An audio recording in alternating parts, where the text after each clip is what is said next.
All right, dude, we're live. What's up, Welcome Neil? back. Welcome back to the Gnostic Informant. You're about to attain true gnosis. That's right. And we are MythVision. And ladies and gentlemen, Neil hit me in the head again. I'm editing another documentary. He's been editing his. In fact, he's got the new Game of Thrones channel, which is just absolute necessary lore for all of our lives. And Neil was like, check this out. How many times do you say that to me, bro? How many times? And then every time you're like, we should just do a live and talk about this. And I'm like, okay. Let's just do it, because people need to kind of see how we vibe, how we bounce off each other, and the learning process of things we discover. We're not the first people who've noticed some of this stuff. And you brought up Prometheus. So I think it's important, while people are chiming in, coming in, make sure you like the video, whether you're watching on Gnostic Informant's channel or MythVision. The algorithm gods pay attention, I promise. And it promotes it to more people so that they can be educated, or at least consider to chime in. Listen, we listen to everybody who's in the chat as well. Yeah. So I see there's a good question that I might not be able to pick up every super chat as they come, because we're on a flow, but we will get to them eventually. But this one, Constellation Pegasus, thank you for the super chat. Are you into Greek mythology? Why are you into Greek mythology? You and Derek should do a video going over these books. I agree on the last part. That does need to happen at some point. But the first part is because it's our past. It's our shared history.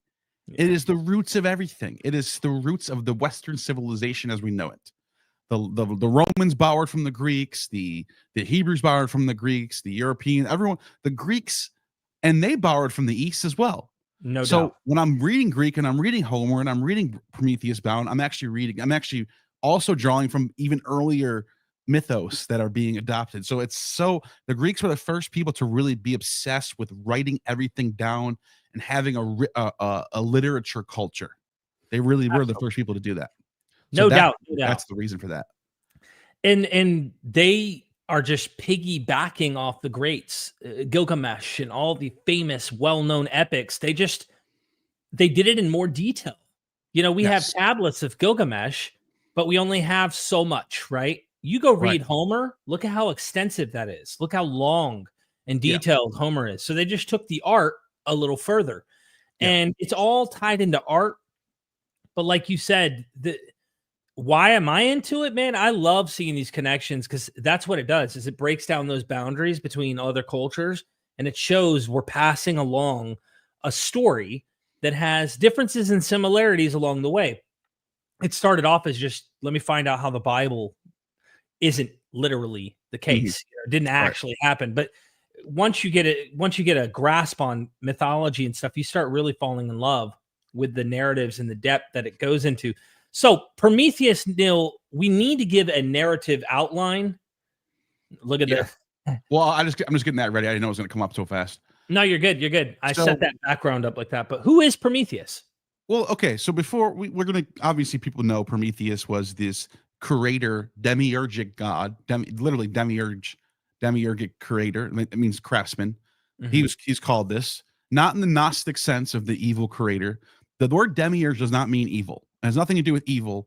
That's like a false association people make because of Gnosticism.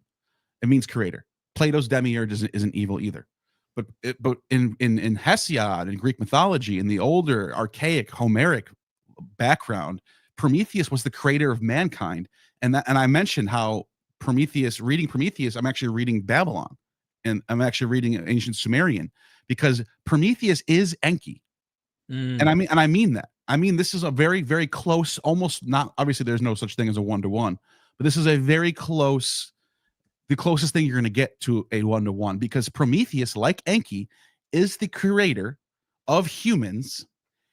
Prometheus, like Enki, is the one who warns his creation, Deucalion, that there's going to be a flood coming. And Zeus, like Enlil, is the one that's going to do it. So Prometheus plays this role. He plays it perfectly. And it gets even crazier than that, because Enki, in the Inanna myth, creates a playboy to go and like swoop over the Anunnaki judges to like try to help Inanna get out of there. Well, that's what Prometheus does. He He's a forethinker. So the idea that Enki would do something like that, how can I get Inanna out of hell, out of the underworld? How do I get her out of there? Well, I have an idea. Forethought. He's thinking things through. He's very wise. He thinks of plans. He's always planning ahead. That's what Prometheus does. Prometheus he's tricking Zeus by sending him like fake offerings of cow and bull to sacrifice, where he only gives him the fat and not the, or he gives him not the fat, the bad part of the sacrifice. But he's doing this on behalf of mankind. And it's about wisdom. It's about forward thinking. It's about being wise. He's also our creator. I mean, according to the myth, he made us from Gaia, from Earth. He's the creator of humans. Yeah. Right. And so and that's another thing. Like the creator is not this all in the older Homeric Hesiodic mythologies. The creator is not this creation out of nothing, eternal, perfect God that just makes everything from the beginning. He's a creation itself. He sprung forth from Zeus. You know what I mean? Yep. So he's a son of Zeus. And so so that's Prometheus. What does he do? He brings fire to mankind. And he brings fire to mankind against Zeus's instruction. And we have to back up and point out that before that all happened, he was the only Titan who didn't resist the gods, the rise of the gods, the Titanomachy. He was one that worked with Zeus. He helped Zeus with foresight and all of that. Right. And then what happens is the roles flip. His creation, he favored more than honoring the gods. Yeah. Which he's kind of a really cool kind of a example of don't always just take the words of the gods. Don't always just trust the gods. Exactly. And there's so many stories of Prometheus that we can go on and on about, because there's so much that's written about him. He's very prominent in early mythology and even later in Roman times, we're going to get into. In fact, that's what we're doing right now. Basically, we're doing an investigation into Prometheus as a possible influence on Christianity. And I think the answer is yes. And so when we go to Roman era writings in Latin, here's one of them. This is a Greek one, actually, but this is from Lucian in the Roman period. And I'm going to pull up a Latin one in a second. So this is from Lucian. It's a satire, but the satire has some interesting things going on here. For example, it says, okay, let me just read some of this real quick. Well, Hephaestus, here is the Caucasus, where the poor Titan will have to be nailed up. Now let us look at this. Let us look about for a suitable rock. If there is a place anywhere that has no snow on it, so that the irons may be riveted in more firmly, and that he may be in sight of everybody as he hangs there. Yes, look about Hermes.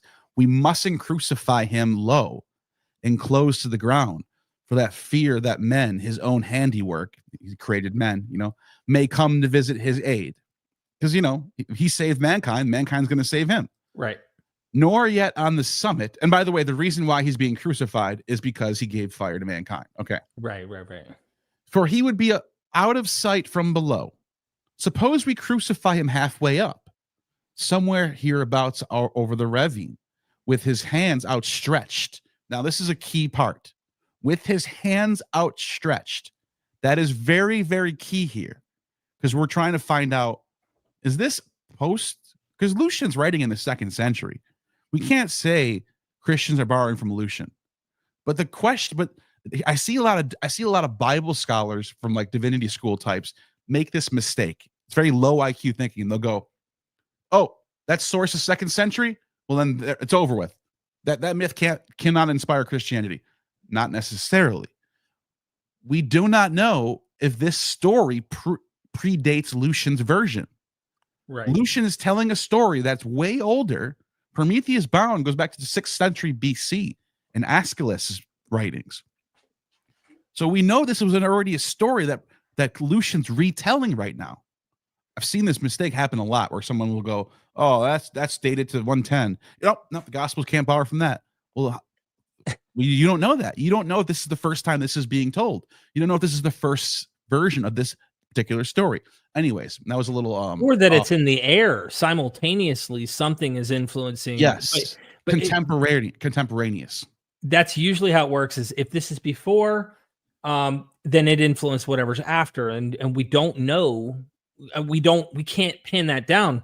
So you're going to point out some sources that seem to indicate for our view, for foresight here, being Promethean here, is we're going to be looking at some sources that might actually indicate a crucifixion for Prometheus long before Christianity, not just in Lucian. Okay, so let me and then that's what I want to do. And let me just finish this off and show something that's pretty interesting here. He says, right, the cliffs are sheer and inaccessible on every side. And so he says, well, Prometheus, don't hang back. Climb up and let yourself be riveted to the mountain. Now, this is a weird part that I wanted to add. It says, come, Hephaestus and Hermes. At any rate, you might pity me in an undeserved misfortune. You mean be crucified in your stead? Now, it's like, whoa, that's kind of an interesting little motif, being crucified in your stead. The instant we disobey the order of Zeus, obviously, don't you suppose that the Caucasus has room enough to hold 2 more pegged up? Now think of that image right there of 3 people on the crosses being crucified. Like, so I just wanted to point that out, that Lucian is playing around with this motif of 3 crucified people. Now, the question that we're trying to analyze here is, does this have any pre-Christian roots? Is this a retelling that Lucian's telling? Is he influenced by Christians, maybe? Well, here's what I want to first start off with. Iconography. Number 1, iconography. And I'm going to go back to contemporary sources of what's his name? Of Marshall. So in my notes here, I have, this is an Etruscan. I'm going to share my screen. Yep. I have it zoomed in too, if you want me to pull mine up. The mirrors. Yeah. Both. Okay. You have 2 of them? Yeah, I've got 2 different mirrors here. Yes. You let me know which one. Is it this one? Yes, that's the first one. Okay. And then there's this. Well, hold on. It's this one. Yes. Okay. Yeah. Go to the other one first. Okay. We got this. So that is Prometheus in Etruscan writing, dated to around 400 BCE. I want to say, just, some people go 5th century, some people go to the 3rd century, but it's somewhere in that period, 400 BC. It's got Prometheus in Etruscan. It's got Hermes, and it's got, I think it's Hephaestus as the story. Can you just move your go down a little bit where it tells us what it is? Or do you not? Oh, I didn't. I just. Oh, okay, hold on. I got it here. I got the notes here. It's from Carl Karen. And by the way, I recommend Carl Karenny's Prometheus, Archetypal Image of Human Existence. This is one of the best books on Prometheus that exist. Just like his Dionysus book is one of the best books on Dionysus, his Prometheus book, Carl Karenny is the GOAT, dude. Yeah. He's my favorite scholar of all time. I learned so much from reading him. He's so good. But in his book, he explains that this is Prometheus between Heracles and Apollo. I'm sorry. Got it. He was neither of those 2. So you got Heracles and Apollo. Elijah and Elisha. Did I hear that right? I saw the air, and I saw the air, and I on the screen ER, and I assumed Hermes, but it's Heracles. Anyways, and Apollo, Elijah and Elisha. You said, yeah, exactly. Yeah, right. So what do we see here? Well, what's so fascinating about this? And it says dated to, 4th century. Okay, you can see. Look at his right hand on our left side. His right, our left. Can you zoom in on that? I could try to go in more. Let's see if we can. Go as far in as you can. There we go. I'll move over. Look at that. You can see clearly there's a nail through his wrist, which is exactly what happens with Jesus. He gets the nails through his wrist, right? Yeah, I mean, they do. His hands, they call it, but that's part of where they were actually crucifying. In this area, it was where they put they actually crucified the wrist, though, according to James Tabor was on the other day saying they actually put the nail through the wrist. I believe it was to the wrist. Yeah. And you probably were lucky if you can bleed out that way before. If it goes through, if it doesn't go through anything important, you're going to be up there for pull that up. Someone in the chat's probably in there that watched. I can't. Yeah, I don't know. I didn't prepare for this. Either way, this is an artistic rendition anyway. Yeah, and I just wanted people to see that there's obviously a nail going through his wrist, Now, the reason why this is so important is because in the Prometheus Bound, the original story from Aeschylus, going back to the 6th century BCE, he's chained up. He's chained up. It doesn't say I don't think it uses the word nail ever. I could do a word search. I have Prometheus Bound right here. I could do a word search right now and just see if there's a word nail. Oh, no. Okay. There is the word. He does get nailed up by Hephaestus. Let me do this. So this is okay. So this does go back very ancient. Let me share that right now. Here's the chain, just to show people. Here's one that's on a vase that he's chained up. Whatever, that has chains. Yeah. Yeah. But this is interesting because he is, even if they're not using the word crucifixion in these older versions, he is technically being crucified in a sense where he's being nailed up to his, and they're purposely, Zeus is purposely not killing him. Somebody might say, but Prometheus doesn't die and resurrect. True. He does not die and resurrect. That's on the table. Let's establish that right away. However, you can make the case that what happens to Prometheus is 10 times worse than dying and resurrecting. Zeus makes it so that he can't die. That every single night at midnight, all because he had an eagle pecking out his liver. Yeah, I'll show that. He'd be on the brink of death every single day. And just as he's about to die, the eagle would leave and he would be healed again. It was torture. It was internal torture. And they don't tell you how long. It says for years and years and years. That's all it says. Right. So if I can, let me just go share my screen again. Okay. Let's go to Prometheus Bound. Prometheus Bound, you can see, then he put up his arms with all his strength. At your command, strike with your hammer and nail it to the rock. So he does get nailed to the rock. I couldn't even remember that part. I just thought he gets chained here. But, okay. Now, how old is this source? This is from the 6th century BC. Look, pretty 500 old. BC. Pretty old. Okay. Yeah. So, if not early 5th century BC, or like 490s, like something like that. In fact, let me just look up Aeschylus. I just want to make sure I get that right because I'm pretty sure it's around 500 BC, but let me just make sure. Aeschylus lived from 525 BCE to 465 BCE. So yes, it was right around maybe around 490s, 470s or something. Yeah. Might have been something like that. So, okay, early 5th century, that's fine. The point is, this is very freaking old. Very, very freaking old. Very, very old, archaic myth. And now go back to the other mirror real quick. Another thing I want people to see. And actually, go back to the first one more time. Gotcha. All right. Notice his face and his complexion and the way he's depicted. And this is what Carl Kareny says. And I'll go to the other one real quick because it's even more apparent in the other one. You want me to zoom in more on this? That's fine. The way you have it. Look at his face. Now, this is him coming off of the crucifixion.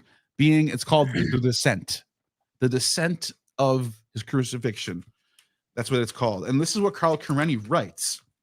Carl Kareny writes, this is very fascinating what he writes.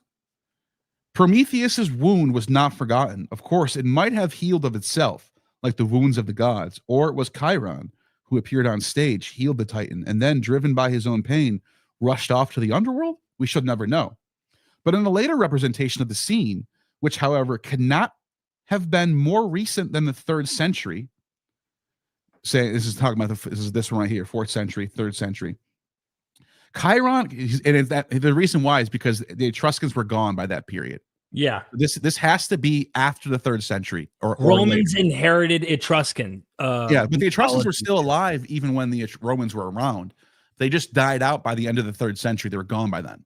Right. By the time you get to like the wars between the Carthaginians and the Romans, there's no more Etruscans being mentioned in sources. They're gone. They just get like swallowed up into the Roman population.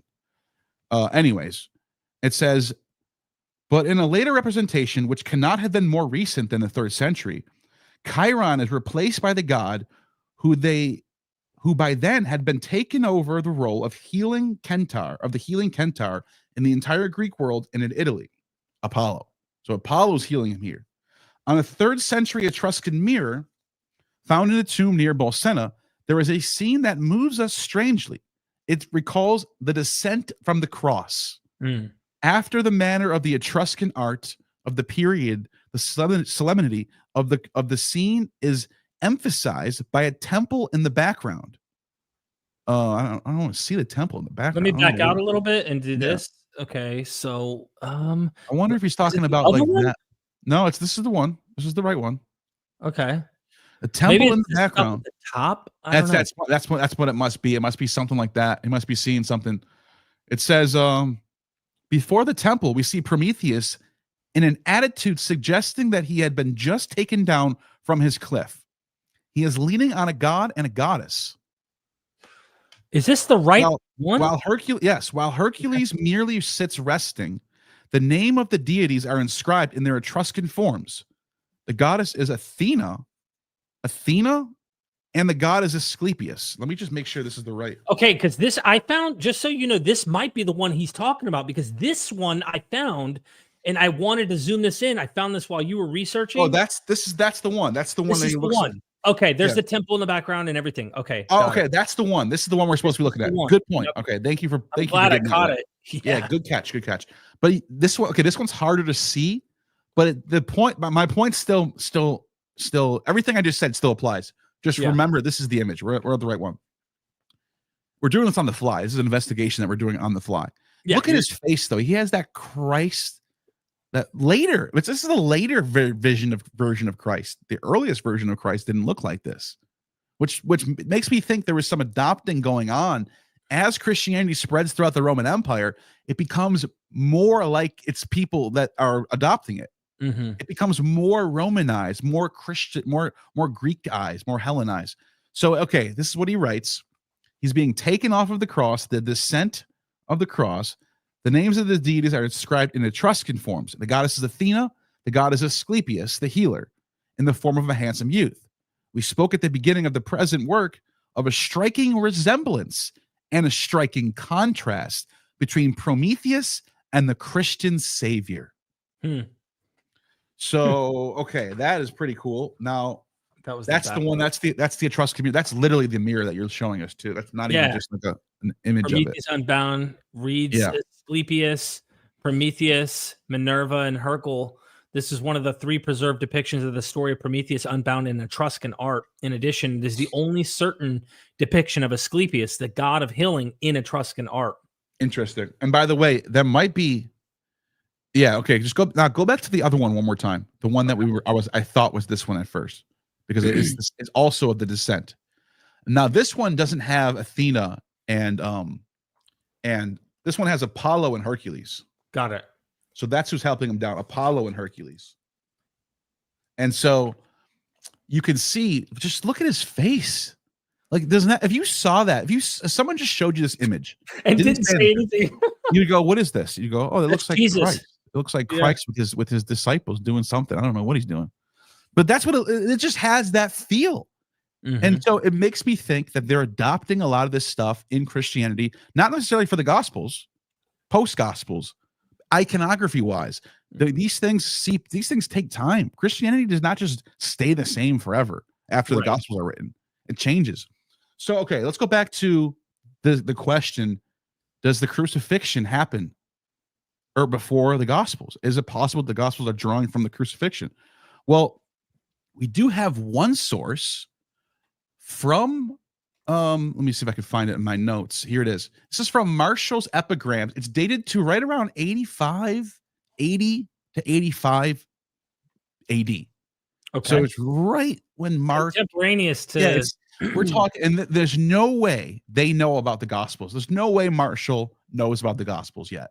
The chances are like 1%. But let's just read it. Oh, let me drop mine. Go ahead.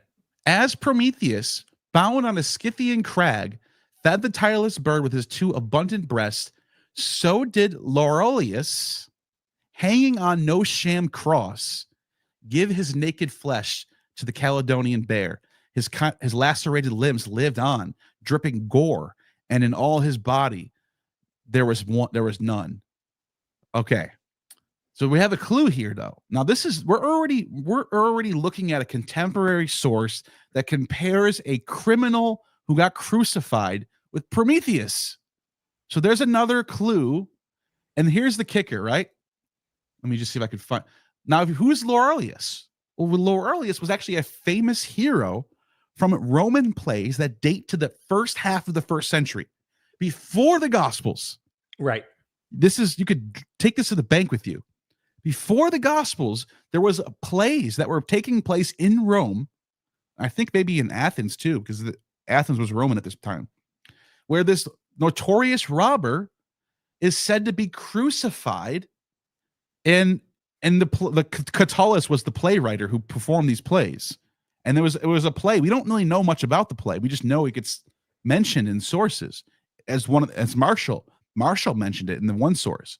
But this was before the Gospels, and Laurelius is crucified and torn apart by wild beasts. So what that tells us is the Prometheus legend of crucifixion probably does come about right in the 1st century, right either before or during when the Gospels are being written. And it's so interesting that this keeps happening to us, where we're trying to find out, is Attis before or after Jesus? And then we look in the sources, we look for the primary sources, and they bring us right to the 30s and 40s AD, right at the same time. It's like everybody. Happening. Yeah, bro. Yeah, this keeps happening. You keep running into these sources that are right smack dab contemporary with either Jesus' time period or when the Gospels are being written, without fail. Yeah, I think it's every time. Yeah. Okay. So I think that sort of brings us to the next thing, is how important is Prometheus in mythology? Right. And so I want to go to Plutarch. I got Plutarch and I got Diodorus. And so let me just first, before I even do that, let's go to Prometheus Bound.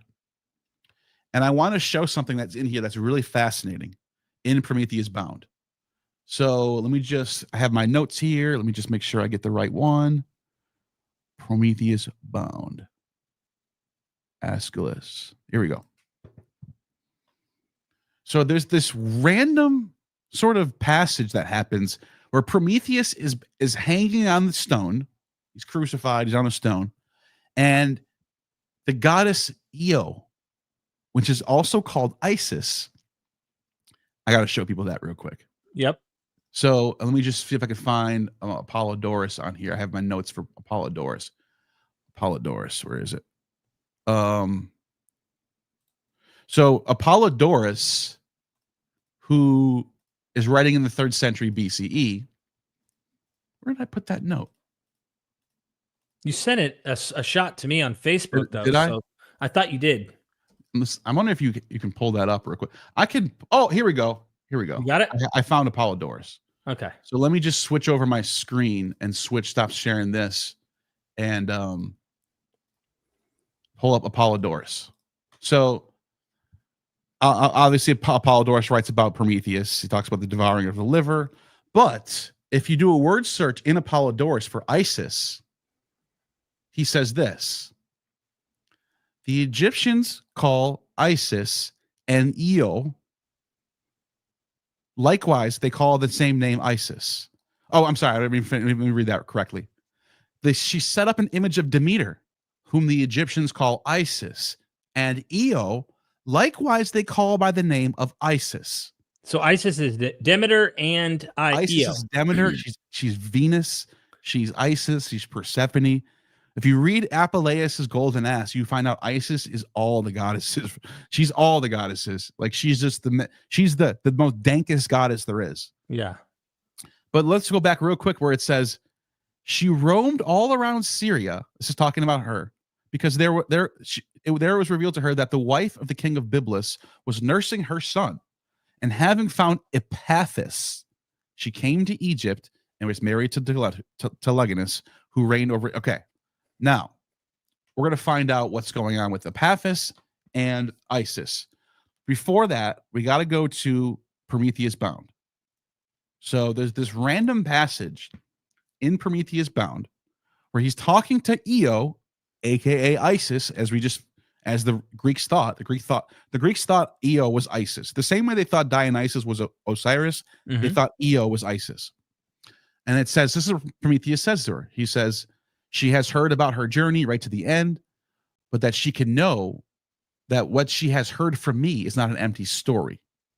So he tells her this prophecy. And this is what he says.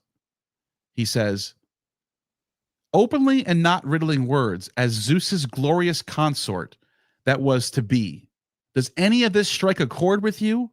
From there, in gadfly-driven madness, you rushed on your way along the coast of the Gulf of Rhea.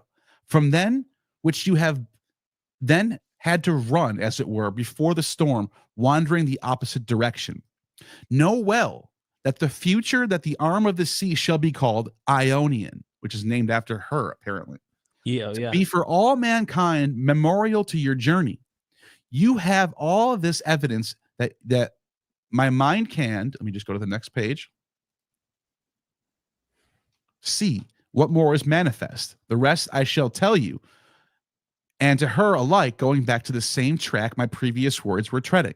There is a city called Cannabis on the edge of a land and sea, right at the mouth of the Nile, where it lays down its slit.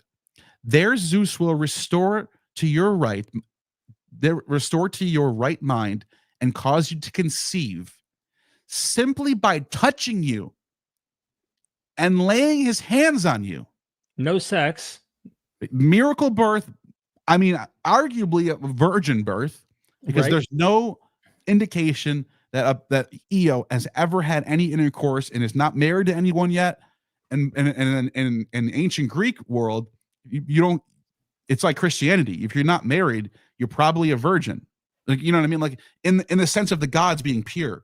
Mm-hmm. You know what I mean? Like this is there's no indication that she's with anybody yet.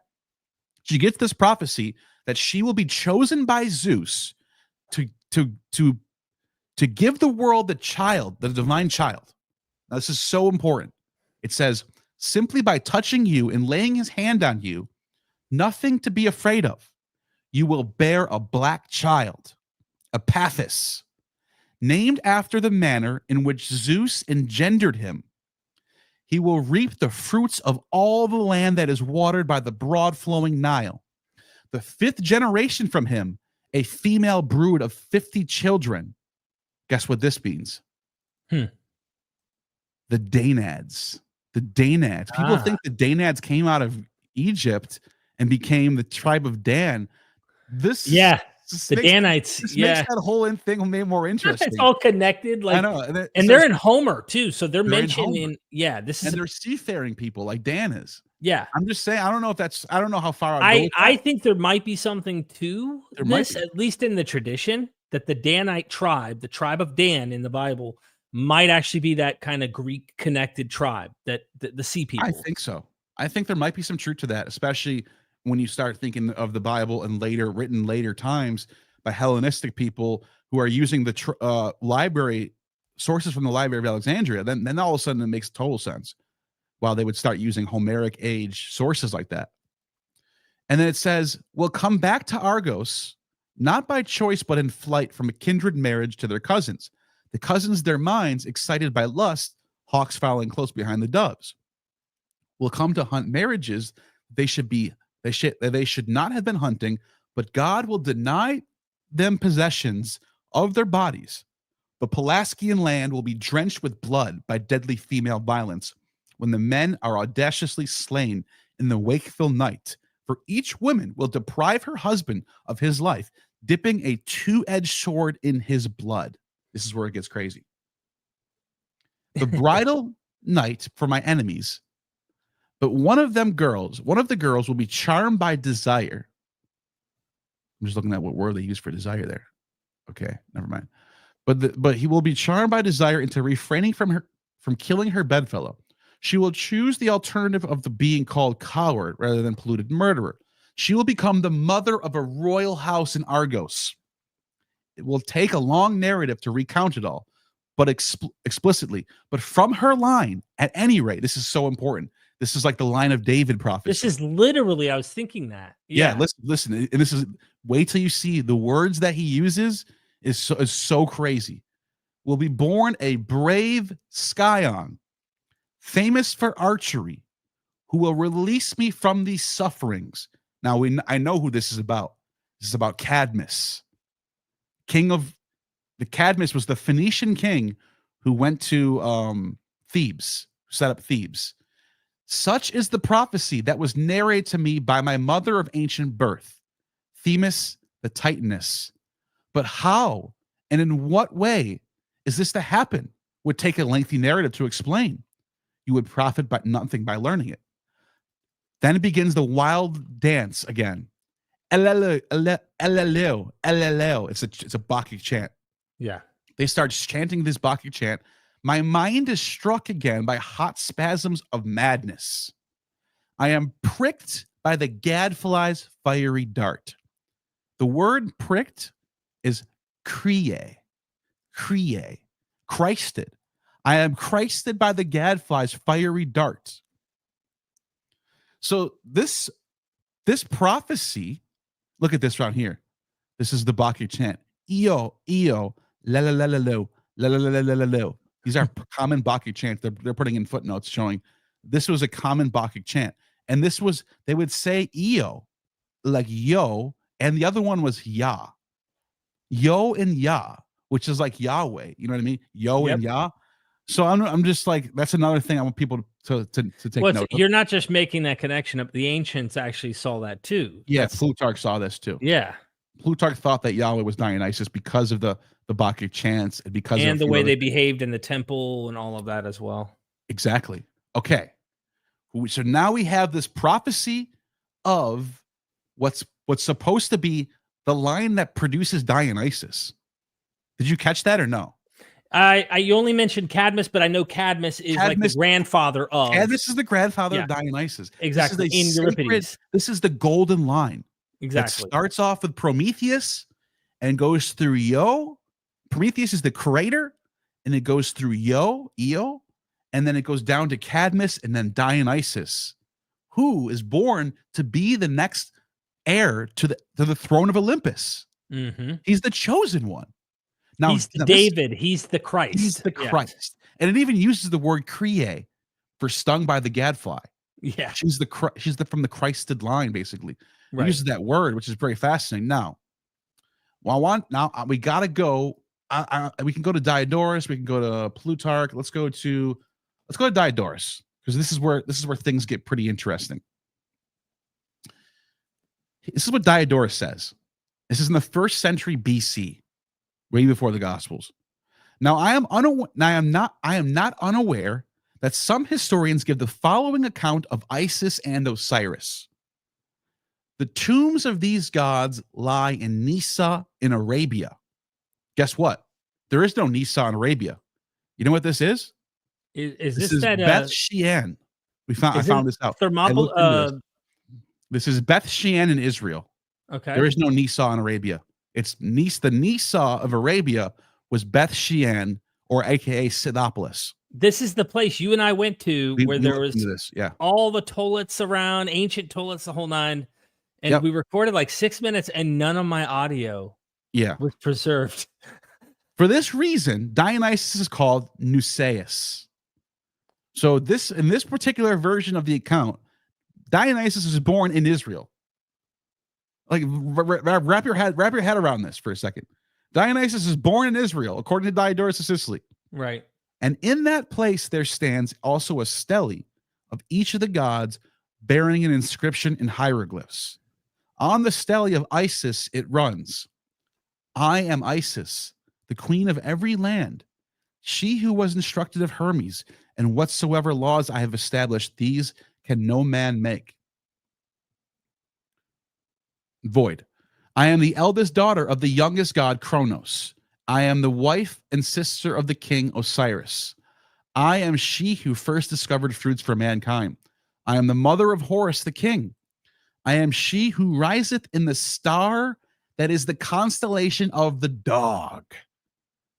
That's going to be the central thing we're looking into in this whole video. Who let the dogs out? I'm just kidding. Go ahead.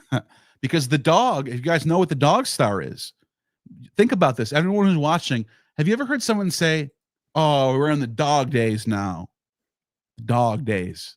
That's the hot days of the year. It's July, late July, early August, the hottest time of the year. And the reason why they call it that goes back to the ancient Greeks. It's an ancient Greek legend passed down into our English vocabulary. Dog days. It comes from Kuan Auster. Kuan Auster, dog star. And Isis was the goddess associated with the rising of the dog star. Well, it just turns out, it just happens to be, according to the Orthodox tradition and Catholic tradition, July 22nd is the day when the dog star rises in the sky at a certain time in the morning or something like that. And that's how the ancient Egyptians would know the floods are coming. This is how they measured when they saw the dog star. It's a very bright star rise in the morning. They would say floods are coming, and it was always correct because it would mark the time when floodings would happen in Egypt.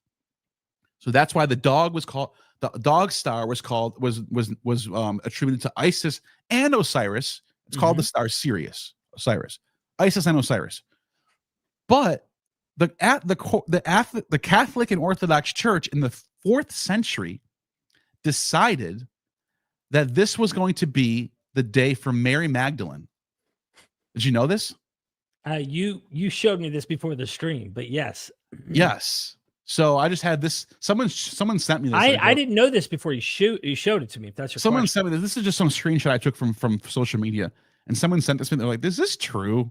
And I was like, "Oh, actually, yeah, it is." But I didn't know. I had no idea that Mary Magdalene had a feast date on July 22nd until I saw this. I knew about Isis already because I knew about Plutarch. Imagine the Catholic apologists coming out of the woodworks on this. I did not know. They did not borrow.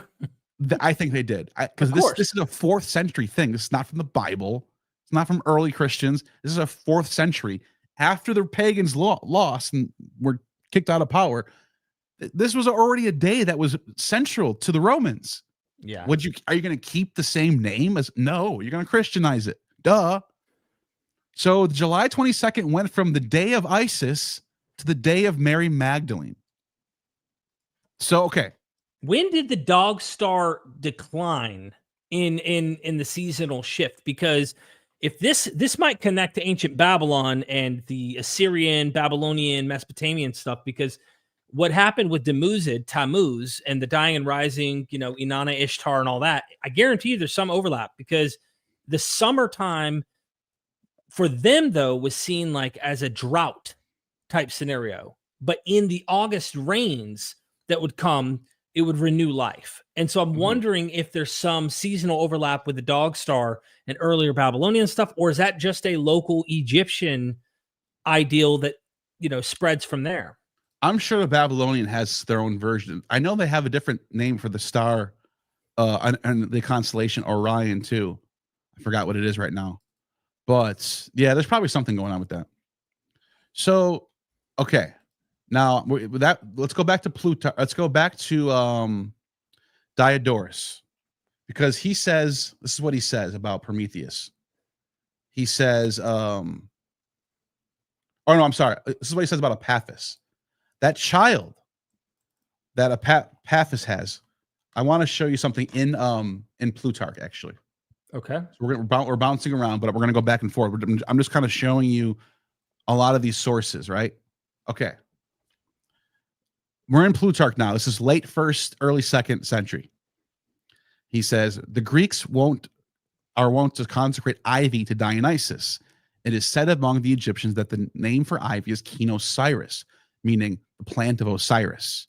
Now, Ariston, the author of Athenian colonization, happened upon a letter of Alexarchus in which it was recorded that Dionysus was the son of Zeus and Isis, and is called not Osiris, but Arcephus, spelled with an A. The name denoting virility. Hermaeus too makes this statement in the first volume of his book, The Egyptians, for he says that Osiris, properly interpreted, means sturdy. I leave out the account of Menasius's, and this is so big. This is so big. Annexation of Dionysus, Osiris, and Serapis to Epaphus. Do you understand what this means? Plutarch is saying, Menasius is saying that the gods Dionysus, Osiris, and Serapis are annexed into one god, who is this child, Epaphus, the one that was prophesied in Prometheus is Bound as the golden child that's going to save the world. This is Dionysus, Osiris, and Serapis. And then he says, as well as Anticletus. Statement that Isis was the daughter of Prometheus and was wedded to Dionysus. The fact is that the peculiarities already mentioned regarding the festival and sacrifices carry a conviction more manifest than any testimony of authorities. Here we go. Of the stars, the Egyptians think that the dog star is the star of Isis because it is the bringer of water.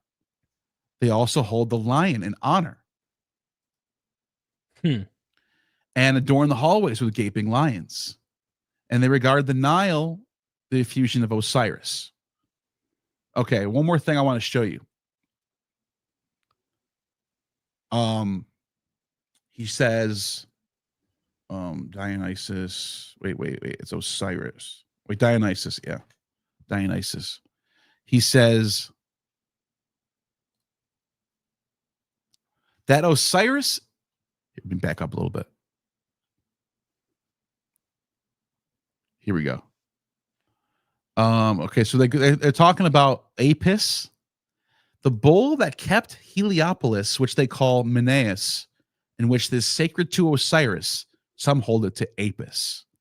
Now, if you look up Epaphus, you'll see that Epaphus was connected to the Apis bull, like Osiris is. The name Serapis means Osiris Apis combined. So there's all this like cross-pollination going on with Osiris, Dionysus, Horus, and Epaphus. Something weird's going on here. There's some sort of like theology that's going on in Plutarch. And they say, so let's just jump down here a little bit. Oceanus is Osiris, Tethys is Isis, since she kindly nursed the provider of all things. In fact, the Greeks call emission Apusia, and Koiton Sinusia, the sun, Huis, from water, Hydor, and rain, Husai. Dionysus also called Hues, since he is the lord of nature and moisture, and he is no other than Osiris. Right? To have heard Osiris pronounce Husiris by the priest, for he regularly spells the name this way, deriving it from all probability to the nature of Osiris and the ceremony of finding him. That Osiris is identical with Dionysus, who could be more fittingly than yourself, Clea. The holy rite. Okay, so for the same reason, many of the Greeks make statues of Dionysus in the form of a bull, and the women of Elis invoke him, praying to the god may come with the hoof of a bull and the epithet applied to Dionysus among the Argives, son of the bull. Now, ready for this? This treatise is called the Holy Ones. The Holy Ones, Ocean. And now, I think it's in here where he says Osiris's name comes from the word Ocean. Where, let me see if I can find it. Here, I think this is it right here. Dionysus was the first to bring the India, the Egypt, the two bulls, the name of one Apis, the other Osiris. That's not the one. Maybe it's, you know what? Let me just put that aside for now. Let me go back to Diodorus real quick. Okay. And let me see if I can find Diodorus where it says Osiris name.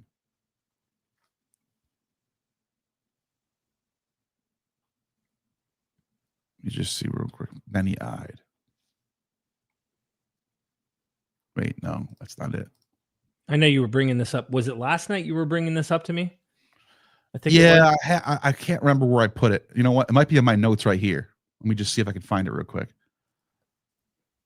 Dionysus is called not Osiris. No, that's not the one. All right. You know what? I can just explain it, I guess. So, okay. He explains how the name Osiris is related to the word Ocean, Mhm. And Ocean is the word that they use in the Septuagint and in the New Testament for the saints. So there's some tradition of these holy ones. There's some sort of group of Pythagoreans. I think he says Pythagoreans at some point, or Plutarch does. And they're called the holy ones, the Ocean. And it's the same word. Ironically, it's the same word the Septuagint uses for the saints, the holy ones. Right. In the Greek. You also get this in the New Testament. The holy ones are called Ocean. Well, Plutarch thinks this word is related to Osiris. It might not be true, but the fact that that's out there and people know this is interesting, because it makes you think, what did the gospel authors think about this theory that the Ocean people are related to Osiris? I don't know. Did they know this? Who knows? When you get a lot of academics today, 2,000, 2,500 years later, complaining about ancients, saying the ancients are just making stuff up or they're wrong about stuff, it's kind of odd to me that why are these elite thinkers doing this? What do they see from their time period that we 2,000 years later experts don't, is the question I have. You see what I'm saying? Like, why is there constant work on behalf of someone like Plutarch and others to play these word games or to discover what the meaning behind these words are and how they're connected to other cultures? Yeah. In the modern times, a lot of these scholars go, no, they're completely separated cultures. Egypt, you just got to take Egypt within Egypt's framework and only Egypt. You don't look at the Greeks. You don't look at any other outside. They don't like to go outside of that particular culture and language to try and find overlap or connections. I've noticed that. Yeah. And so, yeah, you read Kyle Karenyi and you read James Frazier and those guys, they're all over this stuff. They're just like, yeah, this is like, they're just totally like getting, here it is. I found that passage. I finally found it. Okay. Yeah. Share this. So this is, and before I'm going to go back to Epaphus, because Epaphus is going to blow people's minds, but I just wanted to, here it is. Osiris's name made up from holy, Hosian, right? See it? Mm-hmm. Let me see. And sacred Heron. Let me see if I can just find it over here. Osiris's name, OCU, right here. OCU in the genitive, of Ocean. So Osiris's name, Ektu, out from of OCU. Osiris's name is out from Osiris, OCU. And Hiru, holy. Kai Hiru, which means and holy. So his name has Osiris. And I don't know if this is correct in the ancient Egyptian word, but it's so spot on of a coincidence that the Greek lines up perfectly for the name Osiris to have both Halcyon and Hieron in the name. Osiris. Like if you're a Greek person, you speak only Greek, and you heard the name Osiris, you would think the name means like the Holy One. That's what it sounds like in your language. So when people call themselves the Holy Ones, the Hosian, what are they thinking of? My question is, what do they think about this? Do they know this? Are they okay with that? Like that's what I'm trying to figure out here. Like, what is there something to this? Even if the original etymology, going back to the Bronze Age, whenever the hell Osiris shows up in Egyptian sources, probably has nothing to do with Greek. Obviously, it doesn't have anything to do with Greek. But the point is, when we get to the 1st century BC, 1st century CE, Greek's taken over. And when people are talking about Osiris in the Greek language, they're connecting his name to these etymologies. And they're calling these people saints, the holy ones. So, okay, so let me do something really quick. I want to show you something. I'm gonna do a quick word search for this word in the what's it called? Like a lexicon? Yeah. So let me just share or fix over my screen over here. Yeah. Do you see this? Yep. Okay. Osios, hallowed, sanctioned, allowed by the name of God, nature, or nature, decay, justice. So it's sanctioned by divine law, holy. Permitted or not forbidden by divine law, profane. of persons pious, devout, religious, sinless, pure. And you can see where it says right here, the saints, LXX, hoi hosioi. The saints is the same word that they use as Plutarch thinks is related to Osiris. Isn't that interesting? Yeah. I mean, it's to me though, if you're going to have an overlap religiously in the sense of people who are calling themselves holy ones or in some religious context, I imagine there would be some overlap, especially between the Septuagint. Yeah. So I don't know. It'd be really, really interesting to find like a denoted group that calls themselves this on a regular, you know what I mean? Yeah. Okay. We're not done yet though. We have to go to, here. Let me share my screen one more time and go back to Diodorus. Okay. What did I do with Diodorus on my notes? I don't know what I did with them. Here, let's go to this. This is Aeschylus, same author who wrote Prometheus Bound. This is part of his trilogy, Suppliants, right? And he talks about, well, interesting. He mentions Danaus, our father, the originator of our plan, the leader of our band, surveying the situation like a game board, he abhors the marriage with the sons of Egypt. They're fleeing Egypt, right? To flee headlong over the waves of the sea and put in the land of Argos, from whence originates our race, which claims to derive from the touch and breath of Zeus on the gadfly-driven heifer. That's Io, Isis. So that when more gadfly heifer, like a bull. That's Isis, yeah. Isis is if you actually look up Isis and like I think we could even see it in her Wikipedia page. It's very, you can see she's connected to the cow.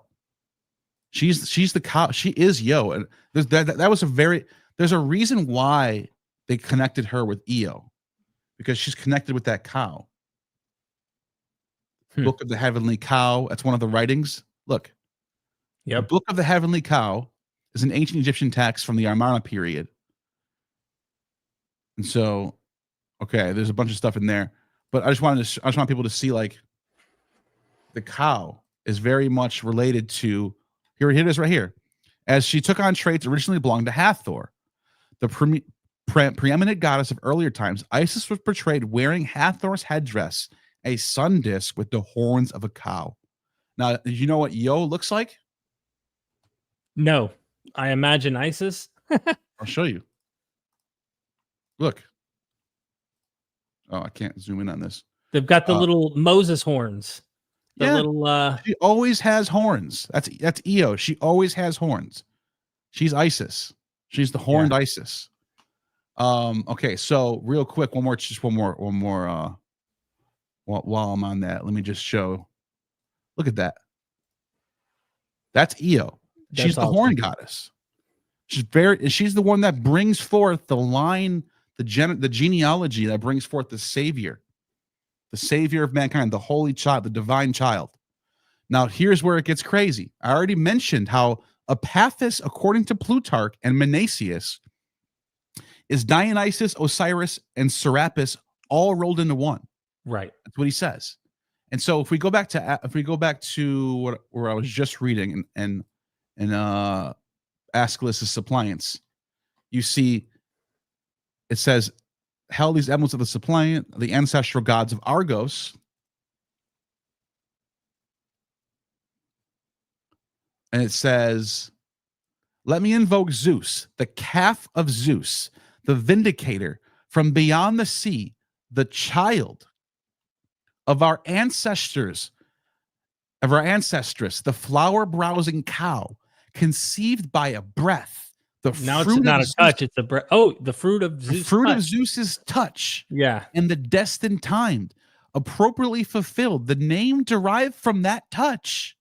And she gave birth to Epaphus. The word Epaphus means the touched one, the one who was touched. Look, look at this. Xenos Epaphon. Ephepson. Xenos Ephepson. So it means like the one Zeus touches. It's almost like the anointed one. And what I mean by that is that I know it's not Christing where they're not putting oil on him, but he's chosen by being touched by God. Where in the fact that Christ is chosen by being anointed by God. He's the holy child that's born from a mortal woman, right? Right. So in this case, he's the one who's touched by God. He's the anointed one without the oil. It's literally, that's what's going on here. Okay. Now, I want to go to one more source on relating to Epaphus. And I think it's in, let me see. It's in Plutarch. What are your thoughts on this so far? Honestly, it just sounds, there's so much overlap too. Someone pointed out that one of the Greek words there was pneuma, that was used, of course, pertaining to breath. Yep, exactly. Yep. Breath, spirit, yeah. Exactly. I mean, again, it's the same stuff going on. That's very right? Christian. Yeah, the Christians are drawing from that pneuma that you find that in John, you find that in the Septuagint, you find that in the Greek version. So okay. Here we go. Wait, I just typed in Dionysus. I want to do Epaphus. Yeah. Let me just find something real quick. Is my screen still showing or no? No. Hold on one second. No. By the way, I've got this interesting source of Cleomenes that might be worth bringing up. It doesn't relate to a god being crucified, but the ancient Spartan king, Cleomenes. Yeah. You've read about him, I'm sure. Yeah. And how when he gets crucified, he says after. Well, I'll show the screen after this just to show really interesting ancient crucifixion. Oh yeah. There's a 4th century source about Cupid being crucified. Did you know that?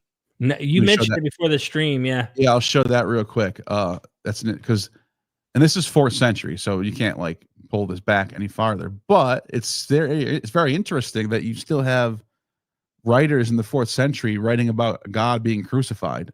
Cupid crucified, it's called. Cupid is being nailed to the cross by a certain love-lorn woman, not those lovers of our own day, but who fall into sin of their effort when filled, but the heroic lovers who excuse themselves and blame the gods. Isn't that crazy? Yeah. So Epaphus is this child, this divine child whose birth is supposed to bring forth the if you will, the holiest race of that's Dionysus, right? Right. So okay, let me just go to Epaphus real quick. Now, Epaphus is also connected to Horus. I know this gets very complex. But if you look up Epaphus's like sources, you'll find out in some cases he's connected with Osiris and Dionysus, but in other cases his birth is Horus. Now, this isn't that crazy though, because in Egyptian theology, Horus was the resurrected Osiris. Right. He was the rebirth of Osiris when Osiris goes down to the underworld, and then while he's dead, Horus is born. Isis, yeah. He's like the reborn version of Osiris. And the way we know this too is that the pharaoh was called Horus while he was alive. As soon as the pharaoh would die, he was called Osiris. His name changed from Horus to Osiris. So that's like, you just know the connection between Osiris and Horus is very well documented and widespread. So the fact that when we get to Epaphus in the Hellenistic Roman period, it sounds confusing when you're like, well, what is he? Is he the Apis bull? Is he Dionysus? What's going on here? And the answer is he's all of those things. He's like this synchronistic version of all these things. Like you can just even look at it on Wikipedia. In Greek mythology, Epaphus is called Apis. This is in Herodotus, 327. In Herodotus, Epaphus is called Apis. you see how it just went all back to full circle? Now we're back to Apis again. Serapis is Osiris and Apis. Epaphus is Horus and Apis. He's this divine child, son of Isis. The son of Isis is Horus, right? Right. So, okay, so then what's going on here? Well, I'll tell you what's going on here. This is the divine child. This is the myth of the divine child. And so what we end up with is this. Let me just find this. Here we go. That's not it. What we end up with is this. We get this sort of version of Harpocrates, the son of Isis, which is also Epaphus. It says, on the 6th month, at the time of the winter solstice, gave birth to Harpocrates. Now, there's another passage in here that actually completely, what's it called? Confirms this. Because some people have criticized this and go, it says about the time of the winter solstice. And by the way, for anyone who doesn't know this, when Plutarch wrote this, the winter solstice was fixed on December 25th. So when Plutarch's writing this, he's saying around the time of December 25th, Harpocrates was born to Isis, right? And some people go, well, it doesn't say on there. It says peri, around. The word peri is in there. But here's why they're stupid. They haven't read the source. They're just looking at that one passage. The reason why they're stupid is because, let me see if I can find it. Oh, by the way, just want to show people real quick. If you look up Epaphus in the lexicon, it says son of Zeus and Io, a representation of the Egyptian god Apis, right? Okay. And it means to lay or reach on hands, to lay hands on people.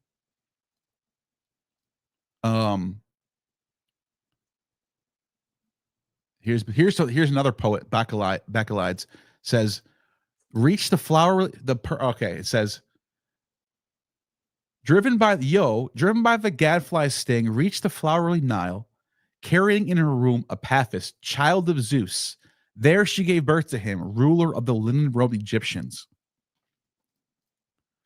And I'm just trying to find, I don't know what I did with this other passage.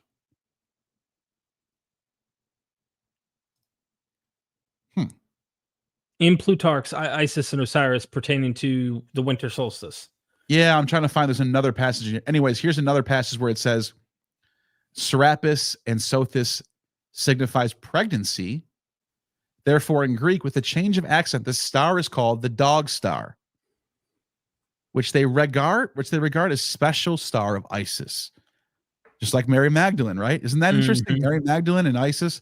Okay, I don't know what I did with that passage. I'm totally off the mark here today of my sources. But I'll just pull it up one more time. Let me do birthday. Do a search for birthday. It's in here. Here we go. And they celebrate here we go. I found it. This is my last source, and then we'll just talk about it. And we'll just go to Super Chats and talk about it. Okay. That's fine with me. It says right here, in the sacred hymns of Osiris, they call upon him as a name. And the 13th month, they celebrate the birthday of the eye of Horus, at the time when the moon and the sun are perfectly a straight line. On the 8th of the waning of the month, they conduct the birthday of the staff of the sun.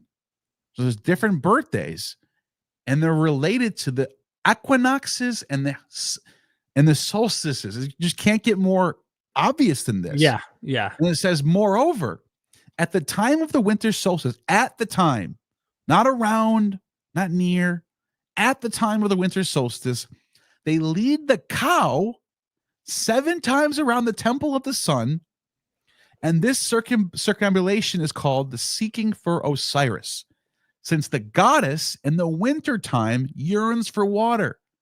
So many times they go around because in the 7th month, the sun completes its transition from the winter to the summer solstice. It is also that Horus, the son of Isis, offered sacrifice to the sun first on the 4th day of the month, as it is written in the records entitled the birthdays of Horus. Come on, dude. So if you can't see how December 25th is the birthday of Horus, You're just not you're going like this, dude. You're going like this. Yeah, this is a big issue, right? Let's go full screen, like pop ourselves up here. So Acharya S got like She got hated for this. Yeah, she got hated for saying he was born. I wish she would have been better at showing the primary sources like I'm doing right now. Right. Because she would just kind of just say these things and just kind of throw it out there, and people would go, "Where's your source?"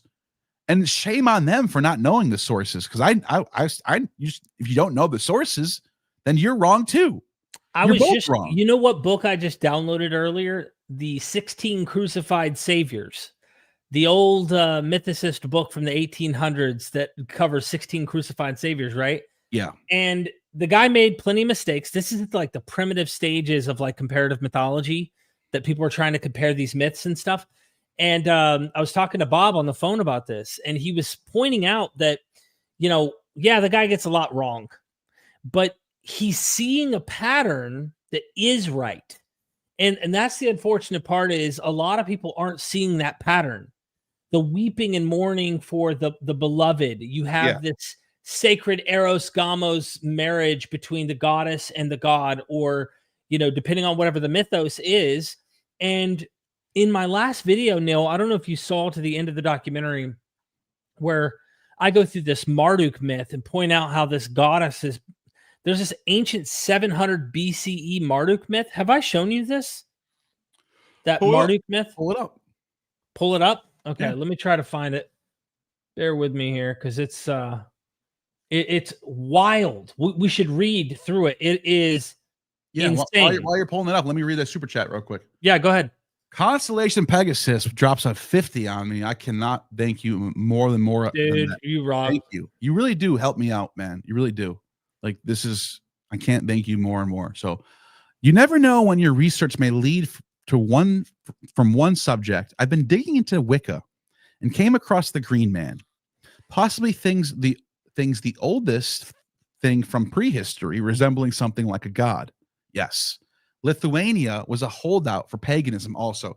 Absolutely. So number one, yes, the Green Man is this very archaic old mythology that even makes its way through the Christian era. There's a church in Europe. I forgot where it is. I think it's in France. It might be in England though, where there's the Green Man's face on the side of the church, because they repurposed an old pagan temple into a church, and the Green Man's face is still on it. So weird. And then in Lithuania, he mentioned Lithuania was a holdout for paganism.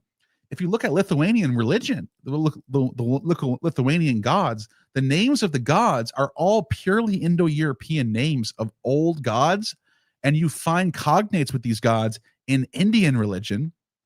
So like they have the Osiris and the Devas, and we're talking in all the way in Northern Europe, where they're not worried about India. But what does that tell us? It tells us that the Indian religion is drawing from a source that the Lithuanians are also drawing from, which goes back to ancient, almost probably prehistoric times. And they held on to their gods all the way till today. Lithuania was the last pagan holdout of Europe. That's where yeah. Dude, thank you so much, Constellation. Appreciate that. And Solera Knight, thank you for the $10. Crucifixion is a pure pagan relic of human sacrifice performed to appease a wrathful deity for forgiveness of humanity's sins. Karma, a universal law, has no forgiveness. As one sows, one reaps. I will say this, though, about human sacrifice, as a pagan thing. This is true. The Babylonians had a ritual that they did. I think it might even be in the Assyrian period, the 700s, 600s BC, where they would have a mock king ritual, where they would take somebody who's not the king, and they would make him king because of bad omens. And they would dress him up in royal attire, put a crown on him, and they would kill him. Because they let him have all the king's concubines and everything. They would give him some time to enjoy it. They would give him some time to enjoy it. And then his time came where they had to sacrifice him, because the highest sacrifice you can give to the gods is a king. So they would literally make him king, and they would anoint him. He was an anointed king. He's a Christ. They would make him literally king by law and then kill him. And then the king would come back out of hiding and go back in power again. So that was the king's way of not having to kill himself by letting someone else become king temporarily, and then it's a very slick way of doing it. Dude, it's that actually relates to the source I'm literally about to read with you. Oh, that's awesome. It's an ancient Assyrian, I believe. It's Bel Marduk. Did we cover all the super chats? Yes. Okay, cool. I'm gonna go ahead and share my screen, and feel free to super chat if you want, and we will get to those shortly. Bear with me 1 second. Okay, check this out, bro. So before we begin, there are scholars who critique this position, right? I think it's insane that they would critique this and not see what this text plainly seems to imply. But as early as 1910, just to read this, the German Assyriologist Heinrich Zimmern believed that the Babylonian god Marduk was a dying and rising vegetation god whose annual return from the dead was celebrated with a great festival. Bro, buckle up, hold your seat tight. Here we go. Okay. Having absorbed the festival celebrating the annual return of Tammuz from the dead. This claim had little basis in fact, but in 1918, Zimmern, though he had proved it with the he had proved it with the publication of a translation of a newly discovered cuneiform inscription about the trial of Marduk. Zimmern, who was a member of both the Christ myth school that denied that Jesus was a historical figure and the Pan-Babylonianism school that traced biblical narratives to Babylonian origins, then argued that the new text showed that the passion and resurrection of Christ drew directly from the trial, death, and resurrection of Marduk. Stephen Langdon published an English translation in 1923. Zimmern's claims were widely repeated but were not fully debunked until 1955. They claim this was debunked when Wolfram von Soden published a comprehensive refutation pointing to errors Zimmern had made in both philology and Assyriology. Nevertheless, Zimmern's claims continue to be cited in the works of history down to recent decades. Below, I present a translated excerpt of Zimmern's introduction to his translation, followed by Langdon's discussion in English translation and excerpts in English translation from Soden's refutation. Now, we're not going to read all this. Mm-hmm. I recommend you do go and read. All you got to do is look up Marduk's death and dying and resurrection. Okay. The website will come up on Google. The death and resurrection of Bel Marduk. We're not even going to read the preface. I literally want you to come into this with a clean slate. Read this with me, Nil. In fact, you read it, or do you want me to read it? You can read it. Okay. Let's go. That is Bel. Now, you know, the ... for anybody who's watching and sees this, that's broken off. That text, that clay fragment doesn't have a discernible, it's either broken off or they can't read it and they don't know what that says there in these ... sections. Mm-hmm. That is Bel. This is Bel Marduk we're talking about, who was confined in the mountain. He brings him forth. A messenger of his lords hastens saying, who brings him forth? He who goes and brings him forth. He who rides, that is he who to the mountain goes. To which he goes, that is the house of the edge of the mountain wherein they question him. Nebo, who from Barsippa comes, that is he who comes to seek after the welfare of his father, Marduk, who is held captive. Thee, who is in the streets, hasten. They seek for Bel, saying, where is he held captive? Thee, who stretches out her hands, she prays to Sin and Shamash, saying, give life to Bel. Mm-hmm. The gate of thee, to which she goes, that is the gate of the grave. She goes there seeking him. The twins who at the gate of Esagila stand, these are his watchmen. They are appointed to guard him. So there's two guardsmen, just like you see with, the two guards at the tomb of Jesus, or you might say the two genies that are always guarding the tree of life, or the two cherubim that guard the garden of Eden, the covenant, Ark of the Covenant. Bro, the list goes on and on. You typically have two watchmen, divine watchmen. They're appointed to guard him.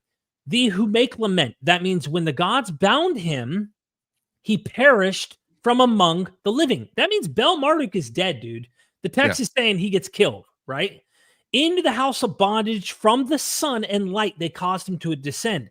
So he's in the mountain, in the underworld, no light, all darkness.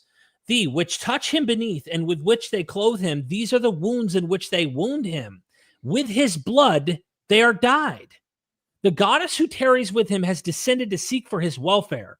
Here is this Ishtar, Inanna, Isis seeking the body of Osiris. It's the same motif. Yeah. The son of Aser, who goes not with him, saying, "Not am I a sinner, and not shall I be wounded.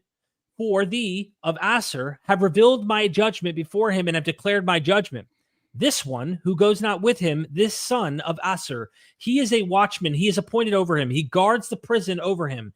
This head, which is bound to the door, Beltis of Babylon, that is the head of the malefactor whom they smite." So they find someone guilty along with Marduk, whom they smite, who they kill. They sacrifice someone with Marduk, who's now considered guilty, supposedly sinned, and slay with him. His head they bind to the neck of the Beltis of Babylon. Nebo, who returns to Barsippa and who in the gate was placed, after Bel went to the mountain lower world, that means the city fell into tumult because of him and fighting within it they made. So when the god is no longer on his throne, chaos ensues. Because when the god's present, order. When the god is gone, you're talking about chaos. By the way, this is a 700 BCE tablet. We're talking 700 years before Christ. The reed pigsties, which are before the way of Nebo, as he comes from Barsippa to adore him. Nebo, who comes and stands over him and regards him. That means this sinner who is with Bel, that he is with Bel as he sees. The priest of incantation who go before him reciting an incantation, they are his people. So the priest of the god are his people, who well before him. The Magi, who goes before the Beltis of Babylon, that is the messenger. He weeps before her, staying unto the mountain, lower world, they have taken him. She goes down, saying, "O my brother, O my brother." His garments, which he caused to be brought to Beltis of Erech, these are his raiment, which they took from him. Remember, Jesus gets robed and then they tear off all his clothes. I'm just saying, there seems to be this motif, and you brought up the Babylonian king. They stripped the king of all his regalia the same way they did with Inanna. Let me show you. Yeah, go ahead. Let me show you where it says. I mean, there's a lot of sources on this, but even Wikipedia has put together some just basic facts about what happened. The substitute king ritual was a relatively rare ancient Mesopotamian religious rite of human sacrifice, documented most clearly in Sumer, Babylon, and Assyria, which was performed to safeguard the king from danger perceived to come from evil omens. Remember in the Sanchon the Athens story, yes, where it says, in order to, what does it say again? I wonder if we can you pull that up? Do you have that source? You want me to get the Eusebius source? Philo of Biblo, yes. Eusebius, yes. Yeah, it's preparation for the gospel. Okay, well, I'm going to keep reading this. Can you pull that up and find where he sacrifices his only son, Judah? All right, and I'm going to keep reading this. Okay, these omens were generally thought to arise from a certain astronomical event, such as eclipses. During the course of the ritual, the king symbolically abdicates his throne, and a substitute, notice that, I just mentioned how the king voluntarily, symbolically, I guess, abdicates his throne, and a substitute is placed in his stead. That's so crazy. He would literally stop being king and he would go on a ritual. What do you call it when you're kicked out? Banishment. You go on a ritual banishment from his own nation. And though he possessed no real power, the substitute king would live and hold court at the palace and enjoy the wealth and prestige of the king. Mm-hmm. I'm just going to skip a little bit over. It says the ritual was performed because of evil omens. These omens were derived from eclipse. I already read that part. All right. A tablet describing the ritual in the library of Ashurbanipal states the reason for this performance. The evil portent of evil and unlucky signs, eclipses of the moon, the sun, Jupiter, Venus, Mercury, and Saturn and Mars. Tablet 20 of Enuma and Anu Elil, a record collection of astronomical omens. If an eclipse of the moon takes place and the planet Jupiter is present in the eclipse, the king is safe. A noble dignitary will die in his stead. Ritual procedure.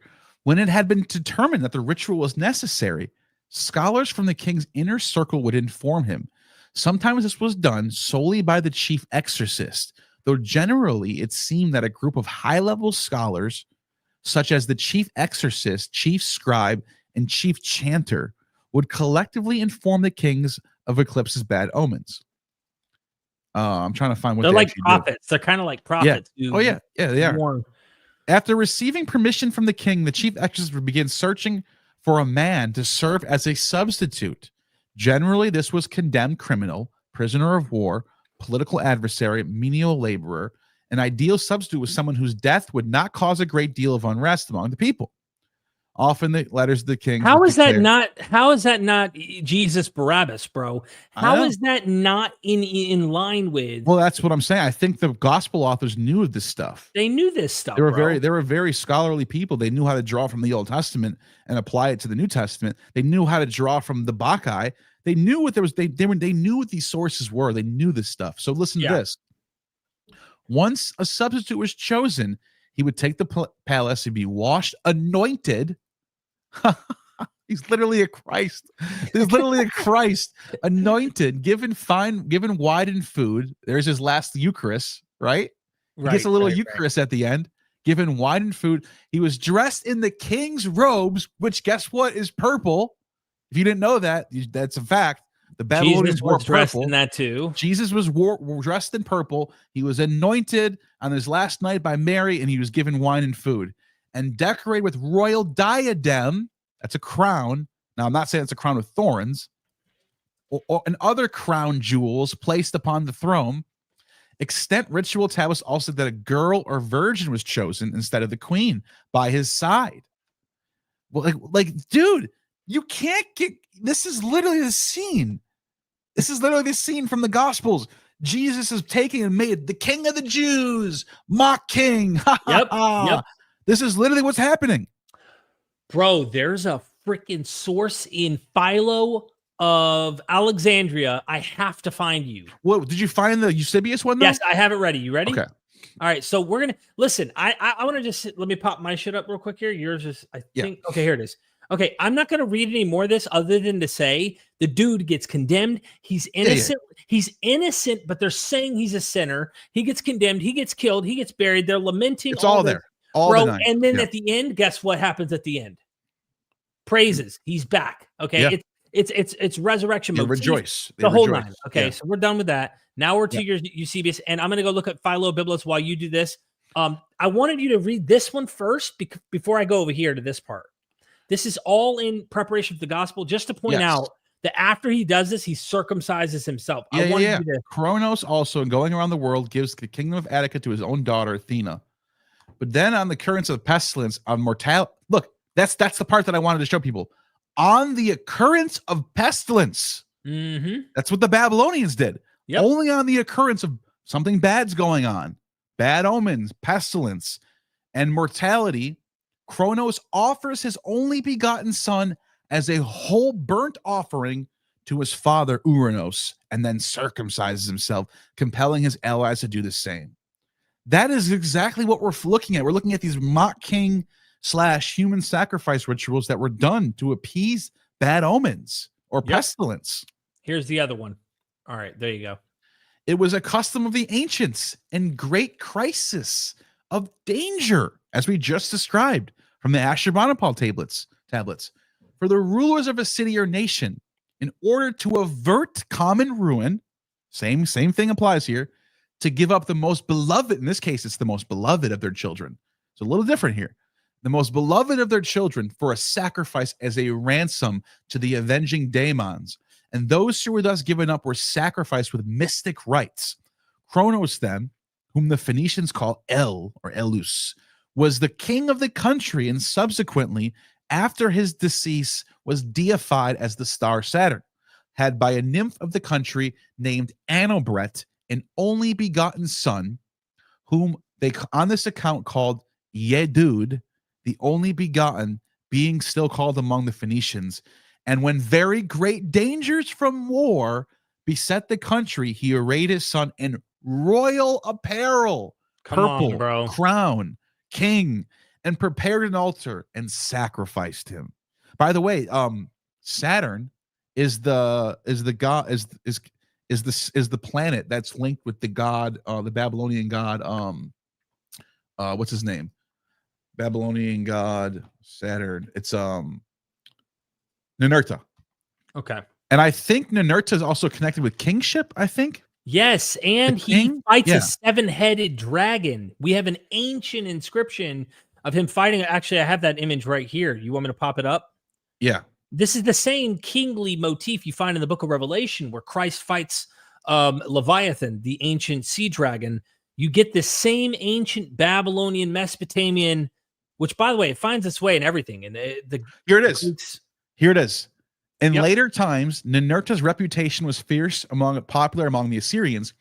In the late 2nd BC, Assyrian kings frequently held names which included the name of Ninerta, such as Tukulti Ninerta, Ninerta Apel Akur, Ninerta Tukulta Ashur. The kings are this is like Osiris, because the kings were named after Horus and Osiris. In Babylon, they're named after Saturn. The kings are Saturn is the king god. Mm-hmm. So that's why when we read Philo of Byblos or Sancho Neathan, whoever wrote this, he's saying that the kings are represented as, it says, like, after his decease was deified as the star Saturn. Boom. You can see the connection there. Yep. Absolutely. And of course, that's what ancient Babylonians did as well. Yeah. With their kings. And I think that's amazing to see how that also penetrates into the Greek world and stuff. But I wanted to just show Ninerta. That's Ninerta, the king, and you could see the deity horned crown fighting the 7-headed dragon or beast. Yeah. And in the book of Revelation, we literally have a 7-headed dragon show up again. I mean, come on, ladies and gentlemen, like it's all related somehow. So I really, really love finding this stuff out. Yeah. And then, you know what? I want to make one mention about this. All right. Yeah, dude. Right. In the Greek, which we have a translation here, and this is like transliterated, I believe, in a book by Giovanni Garbini, in the last documentary I did, he thinks that the Ugaritic text actually says the name Yahweh. My son's name is Yah. And I know there's criticism where other scholars try to say, no, this is Yam, this is Yam, this is Yam. Because yes, Yam is a son of El. But get this. Yam is also called Yah too. Yeah. So they have a same theophoric overlap. But his complaint was he went to Eusebius. Listen to what the text you just read says, that they still call Yedud, which we are saying is related to this same deity that is the Judean storm god Yahweh. Okay. This Yedud, they still call him this among the Phoenicians to this day, being still so called among the Phoenicians. Oh. This is when Eusebius writes, and at least by Philo of Byblos, and you just reminded me of something too. Yeah. No, go ahead, finish your thought. No, my thought was this. This author is saying, to the time they're writing this material, they're still calling this god this name.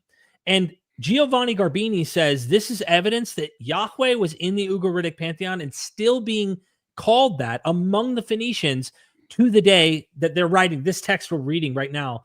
And by the way, Philo Byblos, I think he actually is getting this directly from, what's the name of the early Christian skeptic? He's not a believer. We don't have any of his writings. Oh, Philo Byblos. I don't think Philo Byblos would know Caucasus. No, not Caucasus. They burned everything this guy had. The other guy, Porphyry.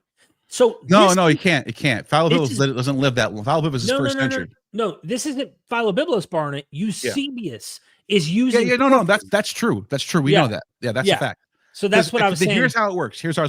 There's the archaic Canaanite Ugaritic version of all this, and then apparently in between Philo of Byblos and the Canaanite, there's this writer named Sancho Neathan. So it goes Canaanite Ugaritic, Sancho Neathan, Philo of Byblos, then Porphyry, then Eusebius. Yep, that's what I meant. That's what we're reading. We're reading a text that's been transmitted through all those sources. Exactly. Fascinating. It's amazing. I love it. Yeah, we almost lost it too. If it wasn't for Eusebius, we wouldn't have it. Exactly, bro. I've got there's also this one. That's Ninerta fighting the dragon, or some kind of Tiamat-like figure there. I'm using some of the stuff in my upcoming documentary that I'm working on right now with Ninerta. So when you brought Ninerta up, it just made me go, ooh, here's my time to show some cool artistic stuff that I've been pulling on. Okay. I want to pop you up. I don't know if we want to hit supers real quick. There's a source in a script I have that I need to find that is Philo of Alexandria. I want to do one more. I want to show one more thing about that Typhon thing. Or You remember the do that if you Typhon have it thing? ready. Yeah. Oh, So with okay. Heracles and Typhon? No, there's a. I think did I show it to you? I might not have showed it to you, but there's a the Typhon. Where did I put it? Typhon's two sons are Judea and Jerusalem. I didn't send this to you yet. I don't know. Shit, if you I gotta find this. My brain's somewhere else right now. I gotta find this right now. Okay, Hold on. you look up that. I'm looking up Philo Biblos right now. Okay. While you're looking that up, I actually have something real quick too. I was gonna say if I could do super chats or if you want to. Yeah, go ahead. Go ahead. Do you want to search? Okay. Yeah.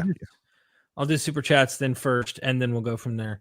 So we got a couple here that seem to be more in your vein of stuff.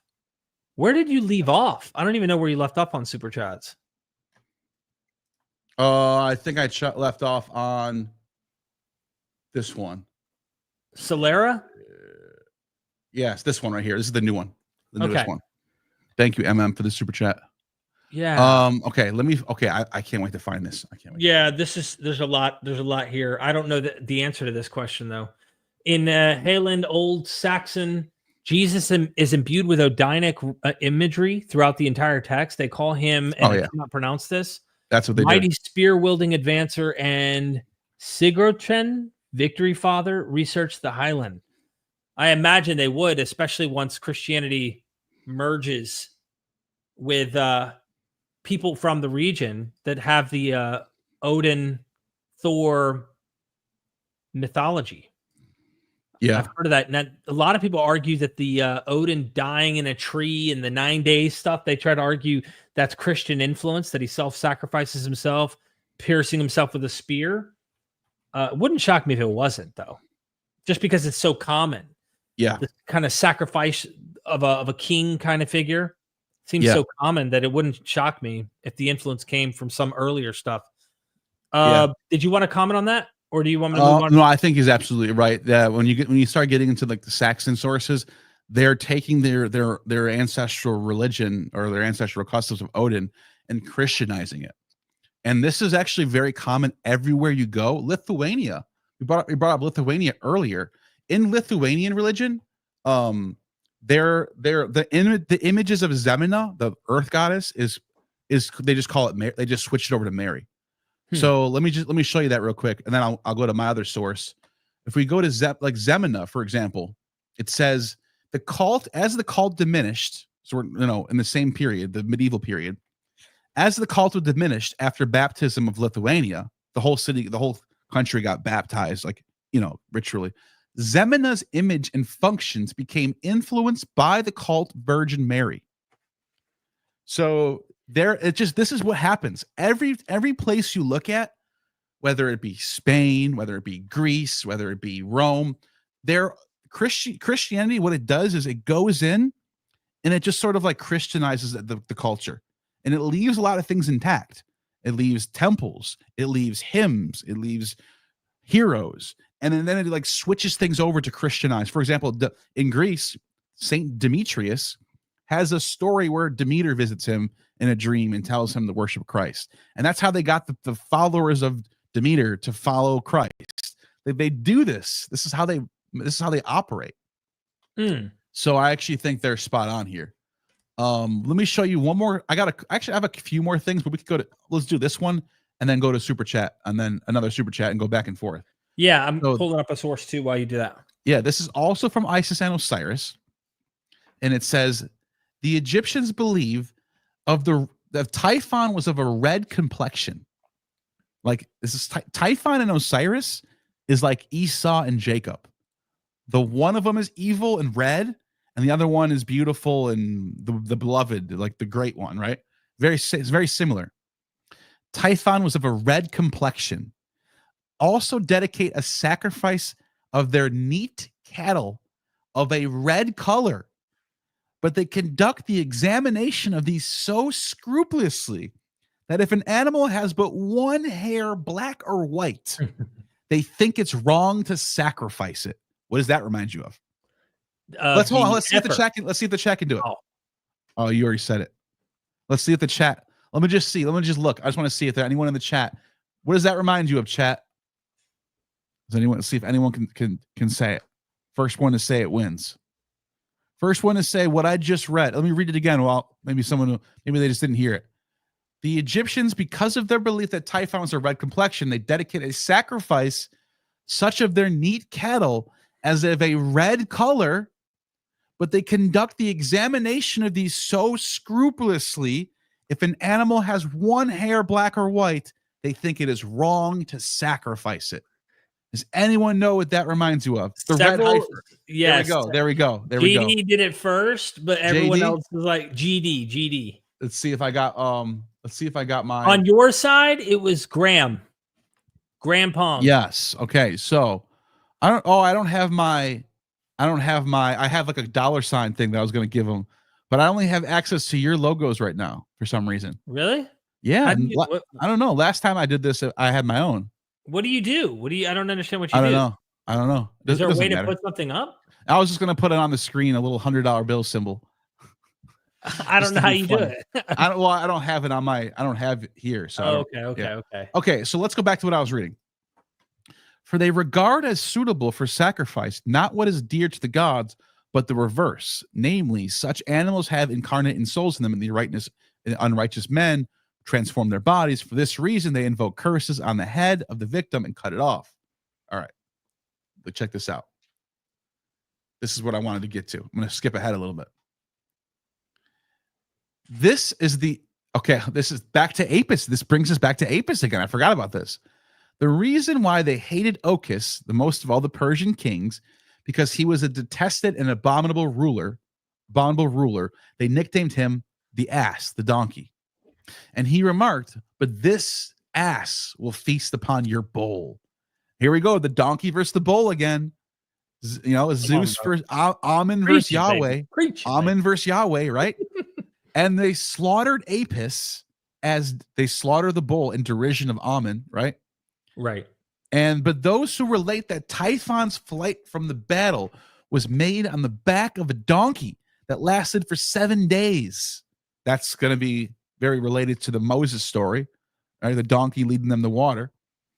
And then after he made his escape, he became the father of sons, Hieroshlymus and Judaeus. What? According to Plutarch, the sons of Typhon, or Set, the donkey god, or the red donkey god, the evil creator god, right? We all know this. If you watch my channel, you know this. According to Plutarch, the two sons of Set, or Typhon, are Jerusalem and Judah. What? Are manifestly, as very names show, attempting to drag Jewish traditions into the legend. What? The two sons of Typhon are Jerusalem and Judah. That is some crazy lore right there, isn't it? Yes, absolutely. I got something for you that you might enjoy. Yeah. What do you got? This is in the same vein of the stuff we've been doing. It was in Philo of Alexandria's In Flocum. And This is a very fun spot here. Let me do this. All right, check this out. I'm going to read it quick. There was a certain madman named Carabbas. Kind of makes you think of Barabbas, by the way. Afflicted not... I'm just thinking out loud in English here, but I don't know if that's etymologically worded. It would. No, that would match up.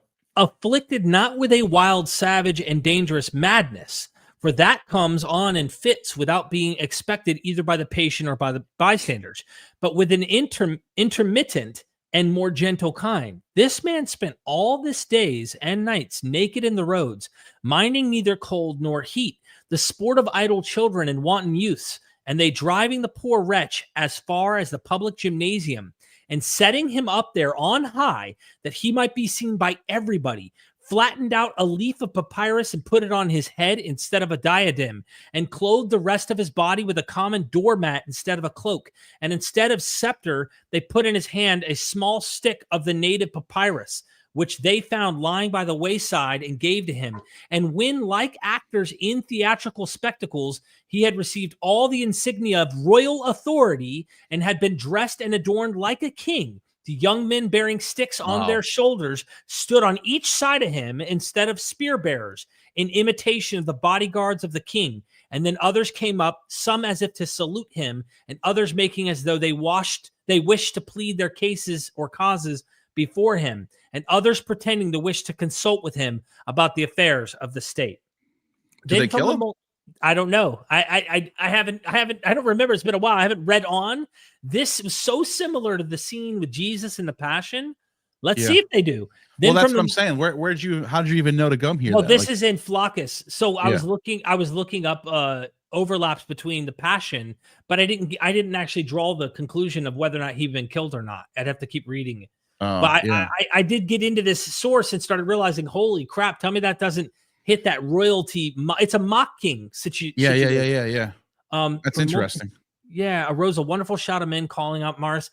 And the reason why I didn't keep going is it sounded like it was shifting topics. Like it's no longer talking about Carabas. So you don't get a death scene. Yeah. I didn't see it. And I was like, okay, maybe it's somewhere else. I don't know. But do a word search for, I was going to say, maybe do a word search for kill, or I don't know. It might take us out of context from the guy. Yeah, I don't know. I don't think it's. That is interesting though that they had that. And so, look, it says right there. Go up a little bit. It says, stop.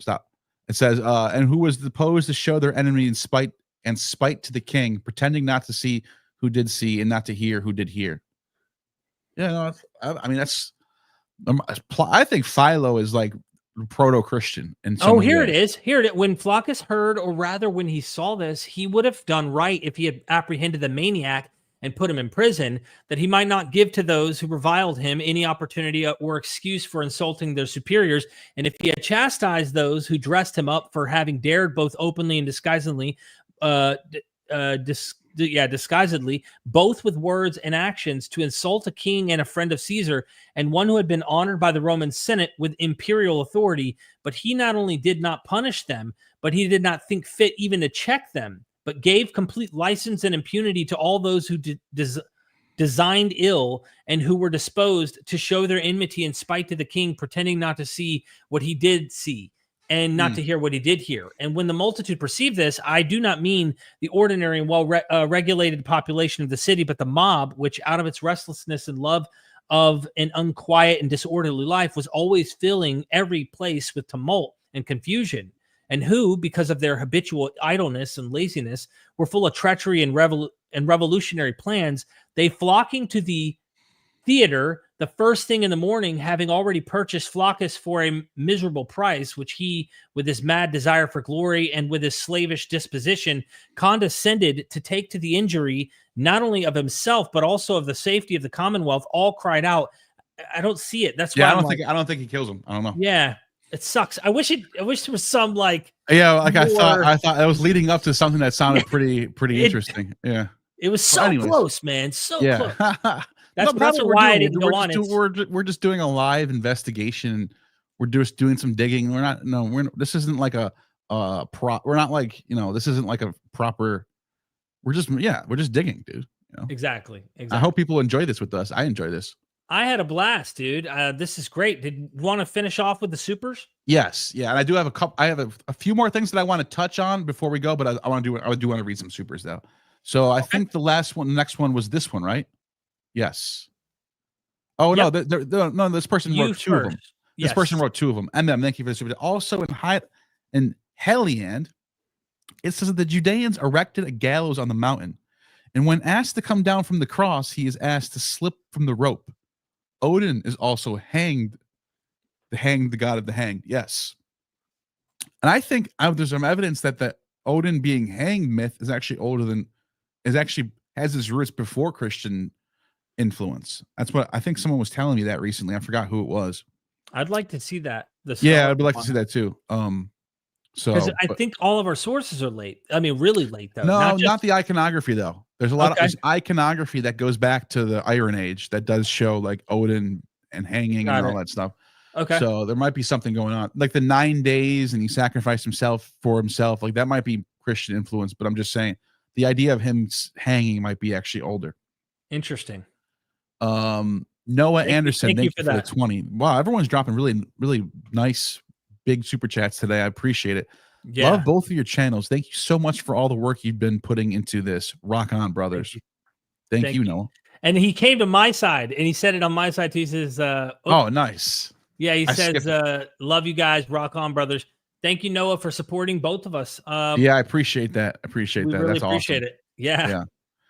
And then we have Gay Royal. Thank you for the super chat. Nice. Thank you for the $10. Thank you, and Neil for being true autodidacts. I think it says thank you, Derek and Neil, for being true to autodidacts. You two have more credibility to me than any academic. That's too nice of you. With a bunch of letters after their name.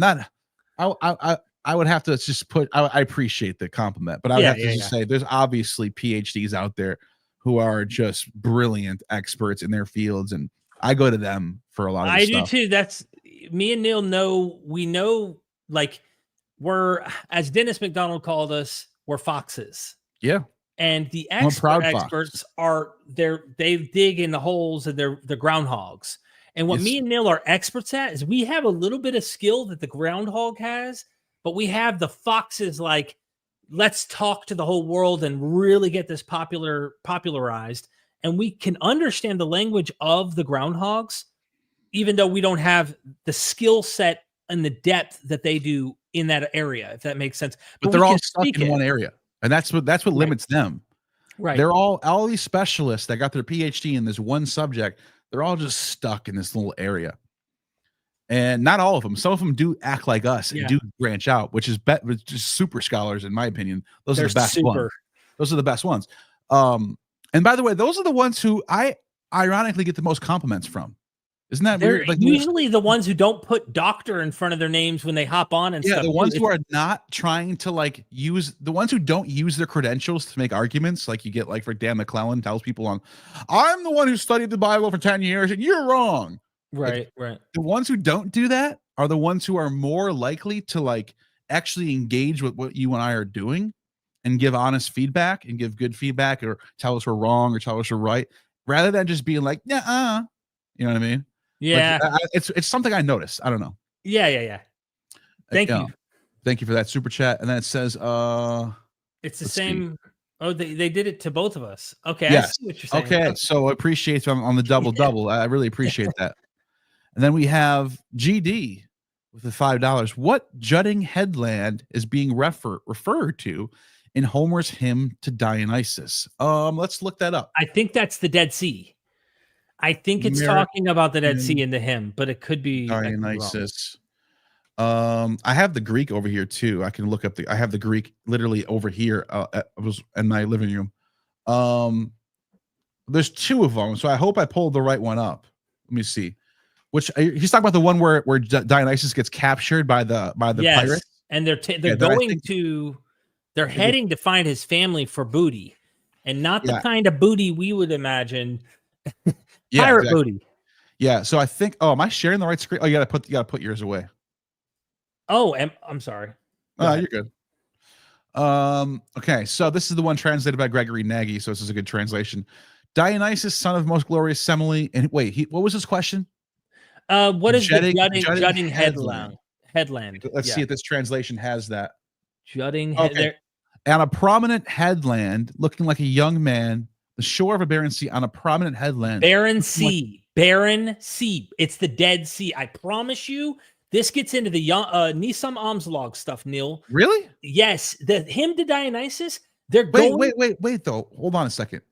Why would there be Tyrrhenian pirates in the Dead Sea? So they're traveling to the Eastern Mediterranean, right there in the land where Dionysus was born. Yeah, no, I believe that I believe we can be in Israel. I'm fine with that. Yeah. The Tyrrhenian pirates are coming from. Tell me a barren sea other than but they wouldn't be in there's no pirates in the Dead Sea. Like there's nothing to do there. It's mythology. So, yeah, well, but I would say why wouldn't they travel? He's probably on the eastern coast of the Mediterranean. Sure. In like Phoenicia, Judea region, but these pirates, these Etruscan pirates, they're coming from Italy. So right. This is in the Mediterranean. Yeah, I get that, but I'm saying of course they're traveling from the Mediterranean through the Mediterranean to the eastern side. But when it talks about the shore of the Barren Sea, it's got to be at least along the coast in the Mediterranean Sea, near where the Dead Sea is. Yeah, Yeah, sure. Because if you look at let's look at a map of let's go to Google Earth. This is fun. Yeah.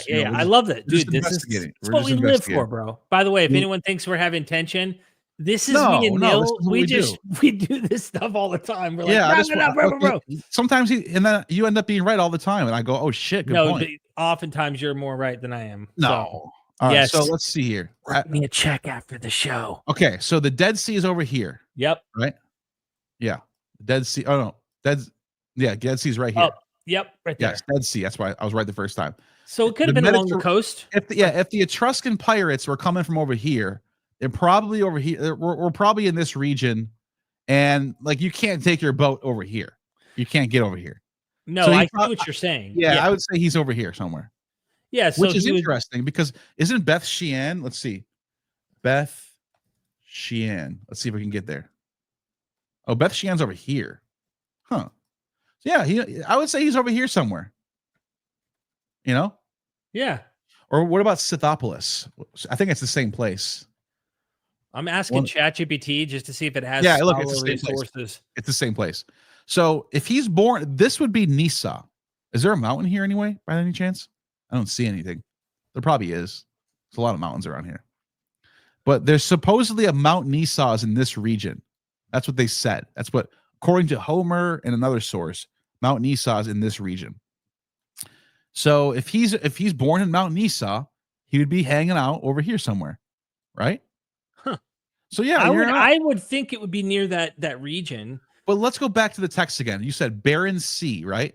Yeah, but ChatGPT is saying no, the barren sea in the Homeric hymn to Dionysus is simply a poetic epithet for the open sea. Yeah, the Mediterranean, not the landlocked Dead Sea. In hymn 7, we read how he made an appearance by the shore of the barren sea. Barren sea. Nisa Mamsalog is reading this saying, no, dude, he's from the region of the East, and they're looking for his family to get booty. So can you read the actual poem a little bit more? The only problem with that is that if they would not be able to go into the Dead Sea to find him and then go back. Of course, not by boat. Right. Not by boat. I see what you're saying. Because it said, this is what it says. Along the coast. This is what it says. All of a sudden, men from a ship with fine benches, men who were pirates came into view. They're already in the water. They're not. Yeah. They didn't get out of the water. Right. So we have to be in the Mediterranean. But I do think that the idea be on that coast. I know. I think that's a strong case. Right. You want to know why? This is a Homeric hymn, and check this out. This is a Homeric hymn. Let me show you something real quick. From Homer, or no, is it Homer? Yes, Homer. Watch this. Watch this. Homer. I think it's from the Iliad, where he says Nisa. No. Nisa. Here we go. Sacred Mount of Nisa. I think is it the Odyssey? No, it's gotta be the Odyssey then. Where Nisa, let me see. Wait, is it Herodotus maybe? Does what? What's the source where he says, according to Homer? I've got one of Herodotus right here, but this is Nisa Mamsalog. I don't know if this will help you. No, I'm looking for the source where it says Herodotus. That according to Homer, Mount Nisa is by Arabia. Or like Phoenicia. That sounds like Herodotus. That would sound like him. Yeah, maybe it's Herodotus. I can't remember which source. I read it all the time too. Herodotus. Let me see if I can find. Okay, so listen to what Nisa Mamsalog says. I got it right here already ready while you're searching for that real quick. Okay, Nisa Mamsalog says this. Hope everybody can see it. There, zoomed in a little bit more. There we go. Several Greek testimonies trace Dionysus's provenance to Canaan. Herodotus specifies in 249 that this god was introduced by Greece by Cadmus, the Tyrian founder of the Thebai, and the personification of the Phoenician colonization in the Aegean. This is confirmed in the 7th Homeric hymn, which reports the capture of Dionysus by pirates who wished to ransom his parents and friends in the Canaanite Eastern Mediterranean for his freedom. Dionysus's Canaanite origin is reinforced by the Dionysian cortege or retinue, constituted of Corites, Corybantes, Cyclopes, Telchines, and Dactylus, all of whom are daimones, which you mentioned earlier in this stream, might be related to Danites, for all we know. Frequently considered in Greece as originating in the Eastern Mediterranean. The first Homeric hymn traces Dionysus' origin to Nysa, a mountain most high and richly grown with woods, far off in Phoenicia near the streams of Aegyptus. In the 7th hymn, he appears. That's the one. That's the one I was looking for. That's the one I was looking for. On a jutting headland by the shore of the fruitless sea. The fruitless sea. You found the source. Go back up. The source that I was looking for is from Homer. He says, Nysa, a mountain most high and richly grown, far off in Phoenicia. Come on, bro. Near Egypt stream. So it has to be. It's not in Phoenicia. Nope. It's in between Phoenicia and Egypt, and which is Israel. On the jutting headland by the shore of the fruitless sea. What's fruitless? The Dead Sea does not have any life in it. Sure. So that's, in this particular case, you probably are talking about the Dead Sea. Right. But I don't think that this goes over source? to the Homeric hymn, though. See what source here. I'm going to see if that's from Diodorus. I found it. It's right here. This is Diodorus? Okay. Yeah. Well, okay, so maybe the hymn's just putting you on the coast and it doesn't go any further.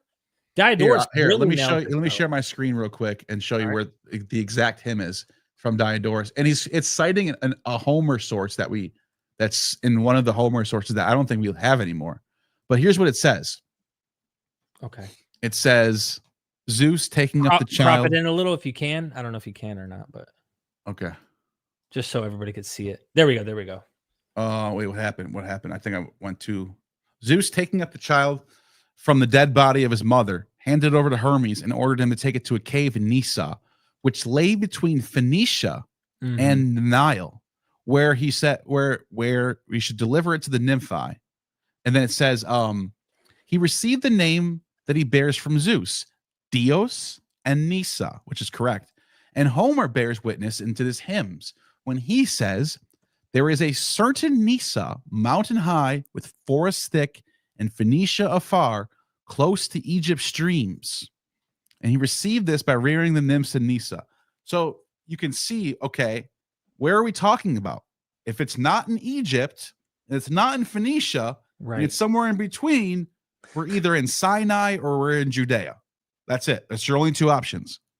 Exactly. So, and there's only one fruitless sea in that region. Fruitless sea is the Dead Sea. So yeah, he's from that region. So I would guess whatever's happening in the other hymn, the other Homeric hymn, he probably traveled over to the Mediterranean and then got captured. Like that's probably what they're talking about there. So I also love that you brought up Scythopolis, because you and I both went to Scythopolis, and the myth has him born there, and he buries his the nymph that nursed him as a child in Scythopolis, according to the myths. And dude, that was a huge center for Dionysus, all like 300 years before Jesus, under Soter and all these people, Ptolemy. And what I find fascinating is it's only 19 miles, literally only 19 miles from Nazareth in the Galilee. It's in the Galilee. It's just 19 miles from where Nazareth is. And you're thinking to yourself, hold on, Scythopolis is literally where the myths of Dionysus. We went to Sepphoris and saw the mosaics of Dionysus on the synagogue floors. I mean, bro, it's all over Jesus land at the time, you know? Yep. And one more thing I want to show people real quick, and this goes back to what we were talking about earlier with Io and the dog star, because Diodorus talks about the different Dionysuses, and he says, as far as the first Dionysus, the son of Ammon and Amalthea, these are the deeds he accomplished as the Libyans recount the history of them. The second Dionysus was born of Zeus and Io. That's Isis.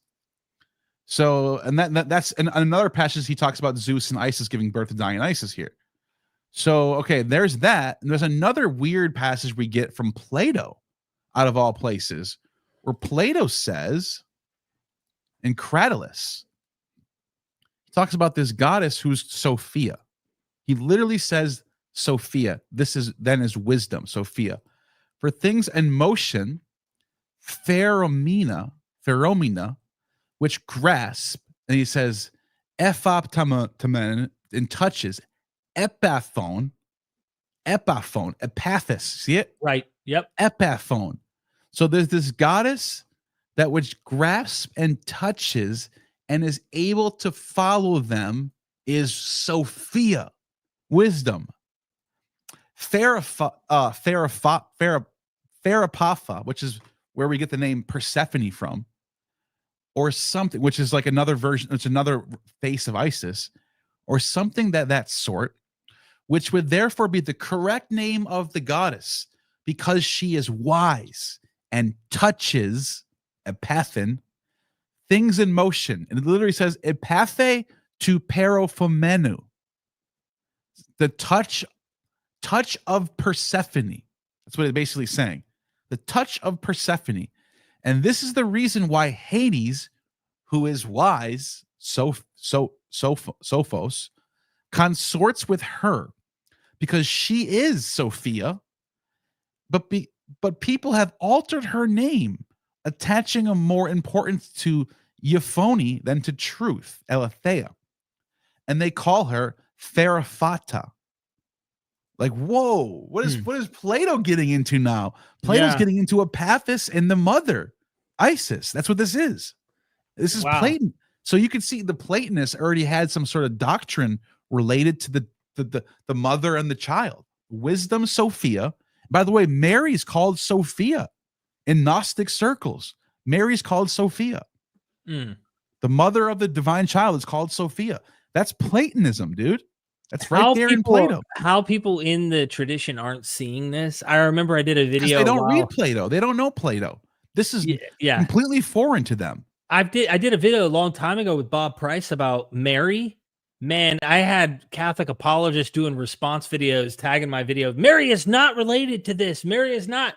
Like, in your tradition, she's not. In the earlier tradition, she was. Right. The traditions that predate your Nicene Creed, she definitely is, dude. You're just late to the game.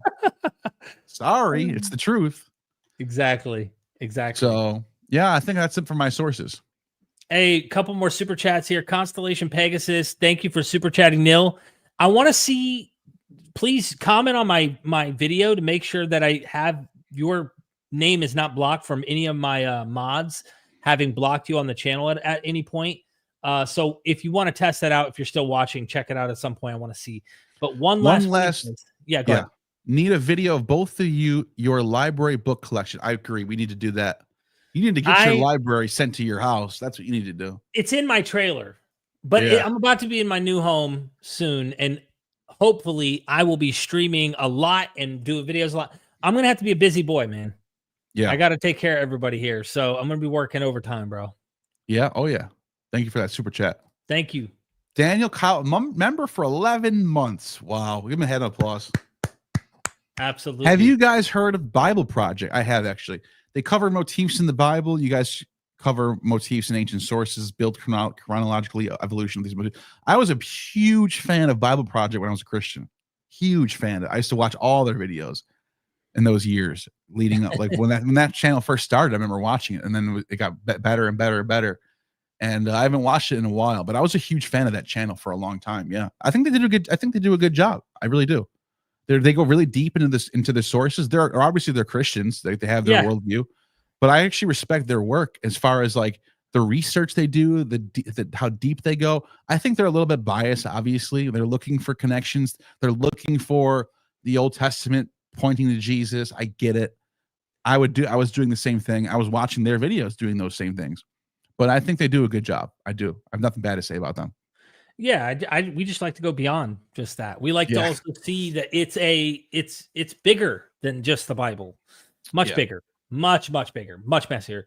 Neil, man, thanks for hanging out with me. We need to do these more, and I hope people will check out your Game of Thrones channel. That's going to be fun if they're into that kind of stuff. Maybe I can. What is my channel called again? Oh yeah, Vagar's Flames. Let's see if it shows up in the search engine yet. He just started. Oh, my video does. So share it. Yeah, let's go to I'll go to my that's what I'll do. Share my screen. The dragon must have 3 heads. Should I play a second of it real quick? Yeah, go ahead. Banner. By the way, Neo, my mods are better now these days. So okay. Nice. Dragon, red on black. The 3 heads representing Aegon and his sisters, Visenya Targaryen and Rhaenys Targaryen. Jon Snow. As you can see, I did a whole video. Hands. Dude, you got to be into this, but if you're not into So Game tells of Thrones, Daenerys. you really got to be like Yeah, but no, if you watch the show, you'll like this though. exactly. Because it's not, even though I get into the books, it's good to, when I used to start watching videos on Game of Thrones, I watched the show before I read the books. So when I started watching videos on Game of Thrones and they were talking about the books, it was interesting because I didn't know this stuff. So then I started buying the book, started reading it myself, and that's why I started to start my own channel. But yeah, look at this. One video in 3 days ago, I've already got 200 subscribers and almost 5,000 views already. You really did put some work into that. I mean, you have come with some skills. I needed to take a break from this for a couple weeks, Yeah. which is what I did. But I won't be uploading on here for a little while. I have some work to do on this channel. Yeah. I have to finish the almond video, and I'm still working on the documentary about Greece. That's going to be huge. I'm still working on that every day, hours a day, working on that stuff, putting together something very beautiful on that. So stay on the lookout for that. Absolutely. Absolutely. Hey, if I might say something at closing here, Neil's my brother. And we've been on a similar path. He always says a couple years behind me in terms of addiction, recovery. You know, he's got 2 years less clean time than me, but that's because he's 2 years behind me. And we both have been through a really rough patch in our lives of a catabasis in our own lives. And we have literally had an anabasis, and we're on the constant anabasis, steadily up is where we're headed. And Right. I'm thankful for your friendship, your brotherhood. I do wish, yeah, man, I do wish, I wish things did go different for your other brother, your twin. But all we could do is be a living memory for these people that we love and move forward. And I hope that anyone who's watching from MythVision, consider subscribing to Neil. Check out what he's doing. He's doing stuff. He has a different style than me. He goes at stuff differently. He sees stuff differently. And of course, For sure. I encourage it. I want more people to check it out. Yeah, I couldn't agree more. Well said. Definitely. And subscribe to MythVision. Please do. I know it's weird when we're both streaming at the same time because it's like, which one do I watch? Am I watching both? Or so there's probably a bunch of MythVision fans watching my stream and probably vice versa. You know what I mean? Yeah, we're twin channels. We wanted to try this out just to see how it would go if we both streamed. Some people don't subscribe to me, I'm pretty sure, that are your fans, and vice versa. And Yeah. It is what it is. That's fine, Exactly. Yeah. So I think that's it for supers. Yeah, that's it. So The motherfucking Wendyberg just said, and I'm also a patron. yes. That's fact. That's That's what that just reminded me. I'm dropping a new Patreon video tonight or tomorrow. Tomorrow, probably. Yes, Valyrian. I love it. I love it's got the nice image and everything. I'm obsessed with Game of Thrones and A Song of Ice and Fire. So yeah, I've spent a long time. I've been thinking about doing a channel on that for some months now, and I finally did it. But yeah, tomorrow I'll drop a Patreon video where I'm going to talk about the misconception that people have when we talk about Gomurkin's work or Gad Barnea or and like how Judaism is a product of the Hellenistic period. And then people always do this. They go, what about Taldan?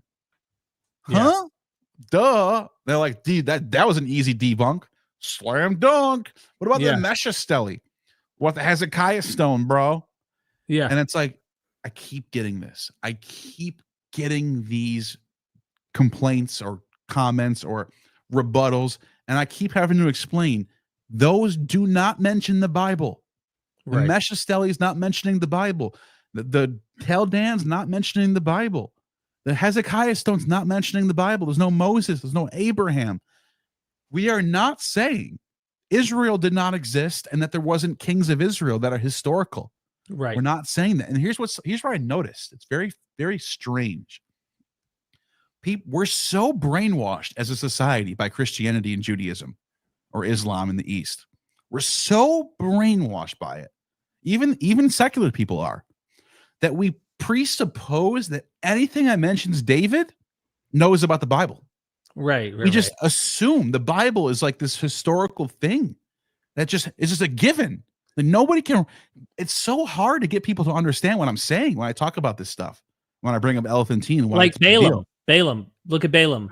I thought I understand. I mentioned Balaam. Therefore, it's that old. I'm just going. And I'm going. What am I looking at? Now the Bible does mention Balaam, but it doesn't even mention Yahweh. It mentions Ishtar and this other god from Babylon. What am I looking at here? Well, this is in the Bible too. Duh, I know. What does this have to like? You found a character that's in the Bible in another source, right? Like that. What do you want me to like? And that's like saying the Ammonite god is mentioned in the Bible. So I find a source that mentions the Ammonite god. Does that mean they found the Bible? It's the same exact thing. It's a character from the Bible. What I want to see is I want to see a definitive citation or a quote or something that shows knowledge of the Torah. There's nothing like it. And I just want people to realize that when you find an inscription that mentions the house of David, or that does not presuppose automatically that this is the Bible. The Bible is a different thing. It's a totally different thing. So, okay, that's my rant, my last minute rant. That's going to come on my Patreon tomorrow. Yeah.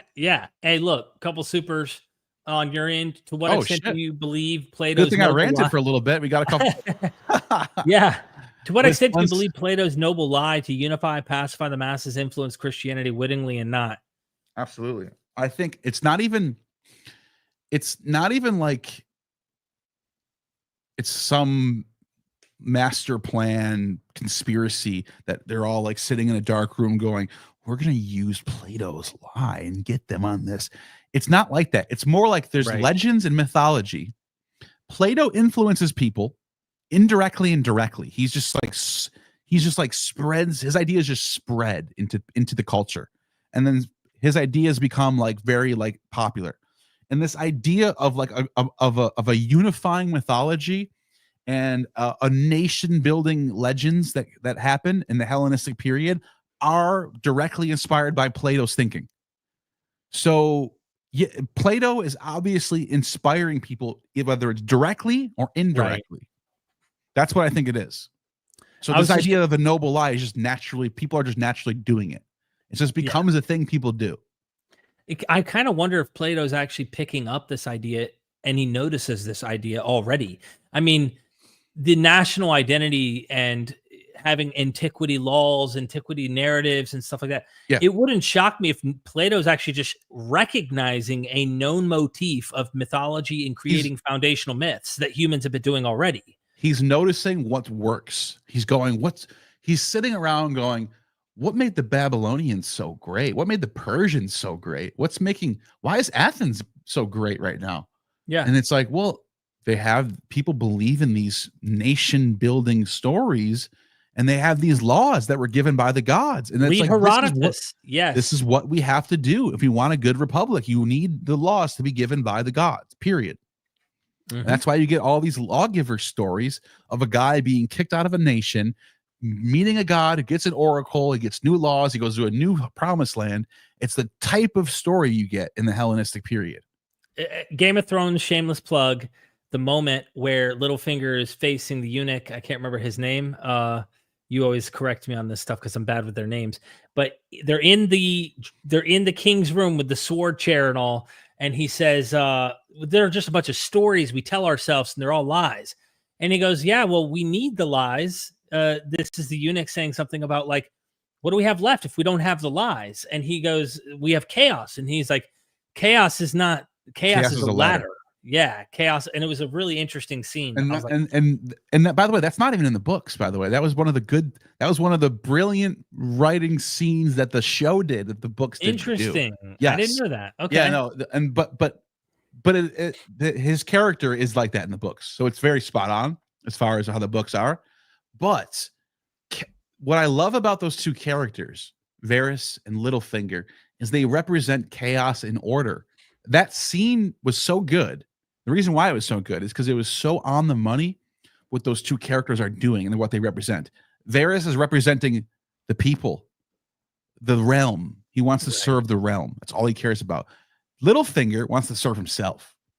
And what Littlefinger needs in order for himself to rise is chaos. He needs things to be destroyed. He needs someone to fall so he can rise. Right. Whereas Varus wants everything to be in order for him to be successful. They represent chaos and order. It's Tiamat and Marduk all over again. Yeah. GD in the house again. What is being communicated in the myth of Cadmus, sowing the dragon seed that grow into warriors? What is going on with this story? I don't know about this. I've heard of it. Oh, but no, I don't that's know definitely true. That's definitely part of the myth. I don't know this, I don't know exactly what the dragon teeth means, but it goes back to what we were saying earlier. This goes back to what of Cadmus. Yeah, maybe we can pull up the Cadmus from Euripides, where he talks about the what are the dragon's teeth?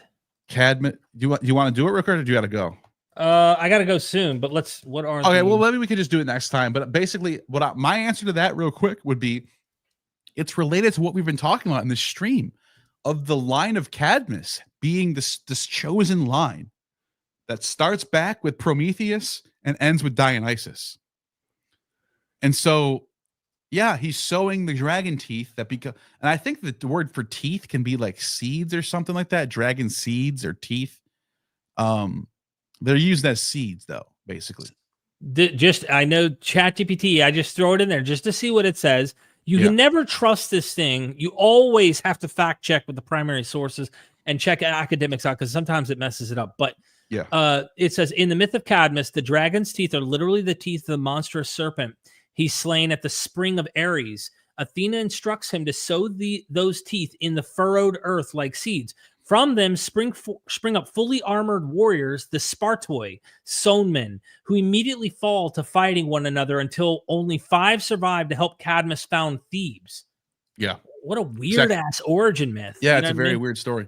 It's in the Euripides, Phoenician women, and then it's mentioned in Ovid, Metamorphoses, too. So it's a well-known story. It's very strange, but it's very weird. It's very mythological. It's cool, though, you know? Yeah, I like that. I had to pull up that image. They're called the sown men, like the Spartoi, the sown men, you know. Absolutely. Thank you, GD, and oh my God, bro. Oh shit. 50 memberships. 50 members have joined the Gnosis train. I appreciate that. Wow. The mother-frickin' Wendyberg never fails. Never fails. Yeah, that is, I don't know what to say. Thank you so much. By the way, I hear 50 Wendyberg, new members. Io. Now I gotta drop a new membership video tomorrow, which I'm going to do. I said Patreon, but whenever I drop a Patreon, I always drop the membership on the same video. So whether you're a member, if you're a member and you go, am I missing Patreon? No, you're not. Just remember, I'm going to put Patreon and memberships dually.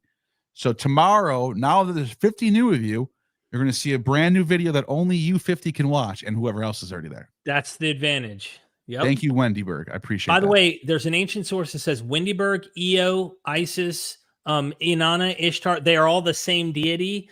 And Wendyberg? so Wendyberg. She is the goddess. That's the facts on the ground. Wow. Yeah, seriously, thank you, Neil. Yeah, and so again, what do you got? Your channel? You're still working on that documentary, right? I am halfway. I might as well tease you with it just to show you. Yeah, I might as well show you this because this is good. 50 new members, bro. 50 new members. That's amazing. Yeah. That's great. I'm speechless over that. I'm giving you a sneak peek. If you've stayed this long, everybody. Yeah, seriously. If you stayed this long, you get to see the sneak peek of like what I'm working on. I'm not going to play the video or nothing yet because it's not ready. But I've been working like, bro, I get like 10 minutes in, like done, maybe 10 to 15 minutes max, mostly 10 to 12 minutes within a full day from morning to night working on this edit. So the quality is next level. And Premiere Pro is taking its sweet ass time to open. Here it comes. Bear with me. But yeah, here it is. It's coming. I'll give you a little something. I'm working on a documentary that literally connects kingship, gardening, tree of life, water life, food of life. And I go all the way from the oldest known myths down to the book of Revelation. I literally connect the Bible in to this long line of mythic tradition. And here's let me show you everybody this.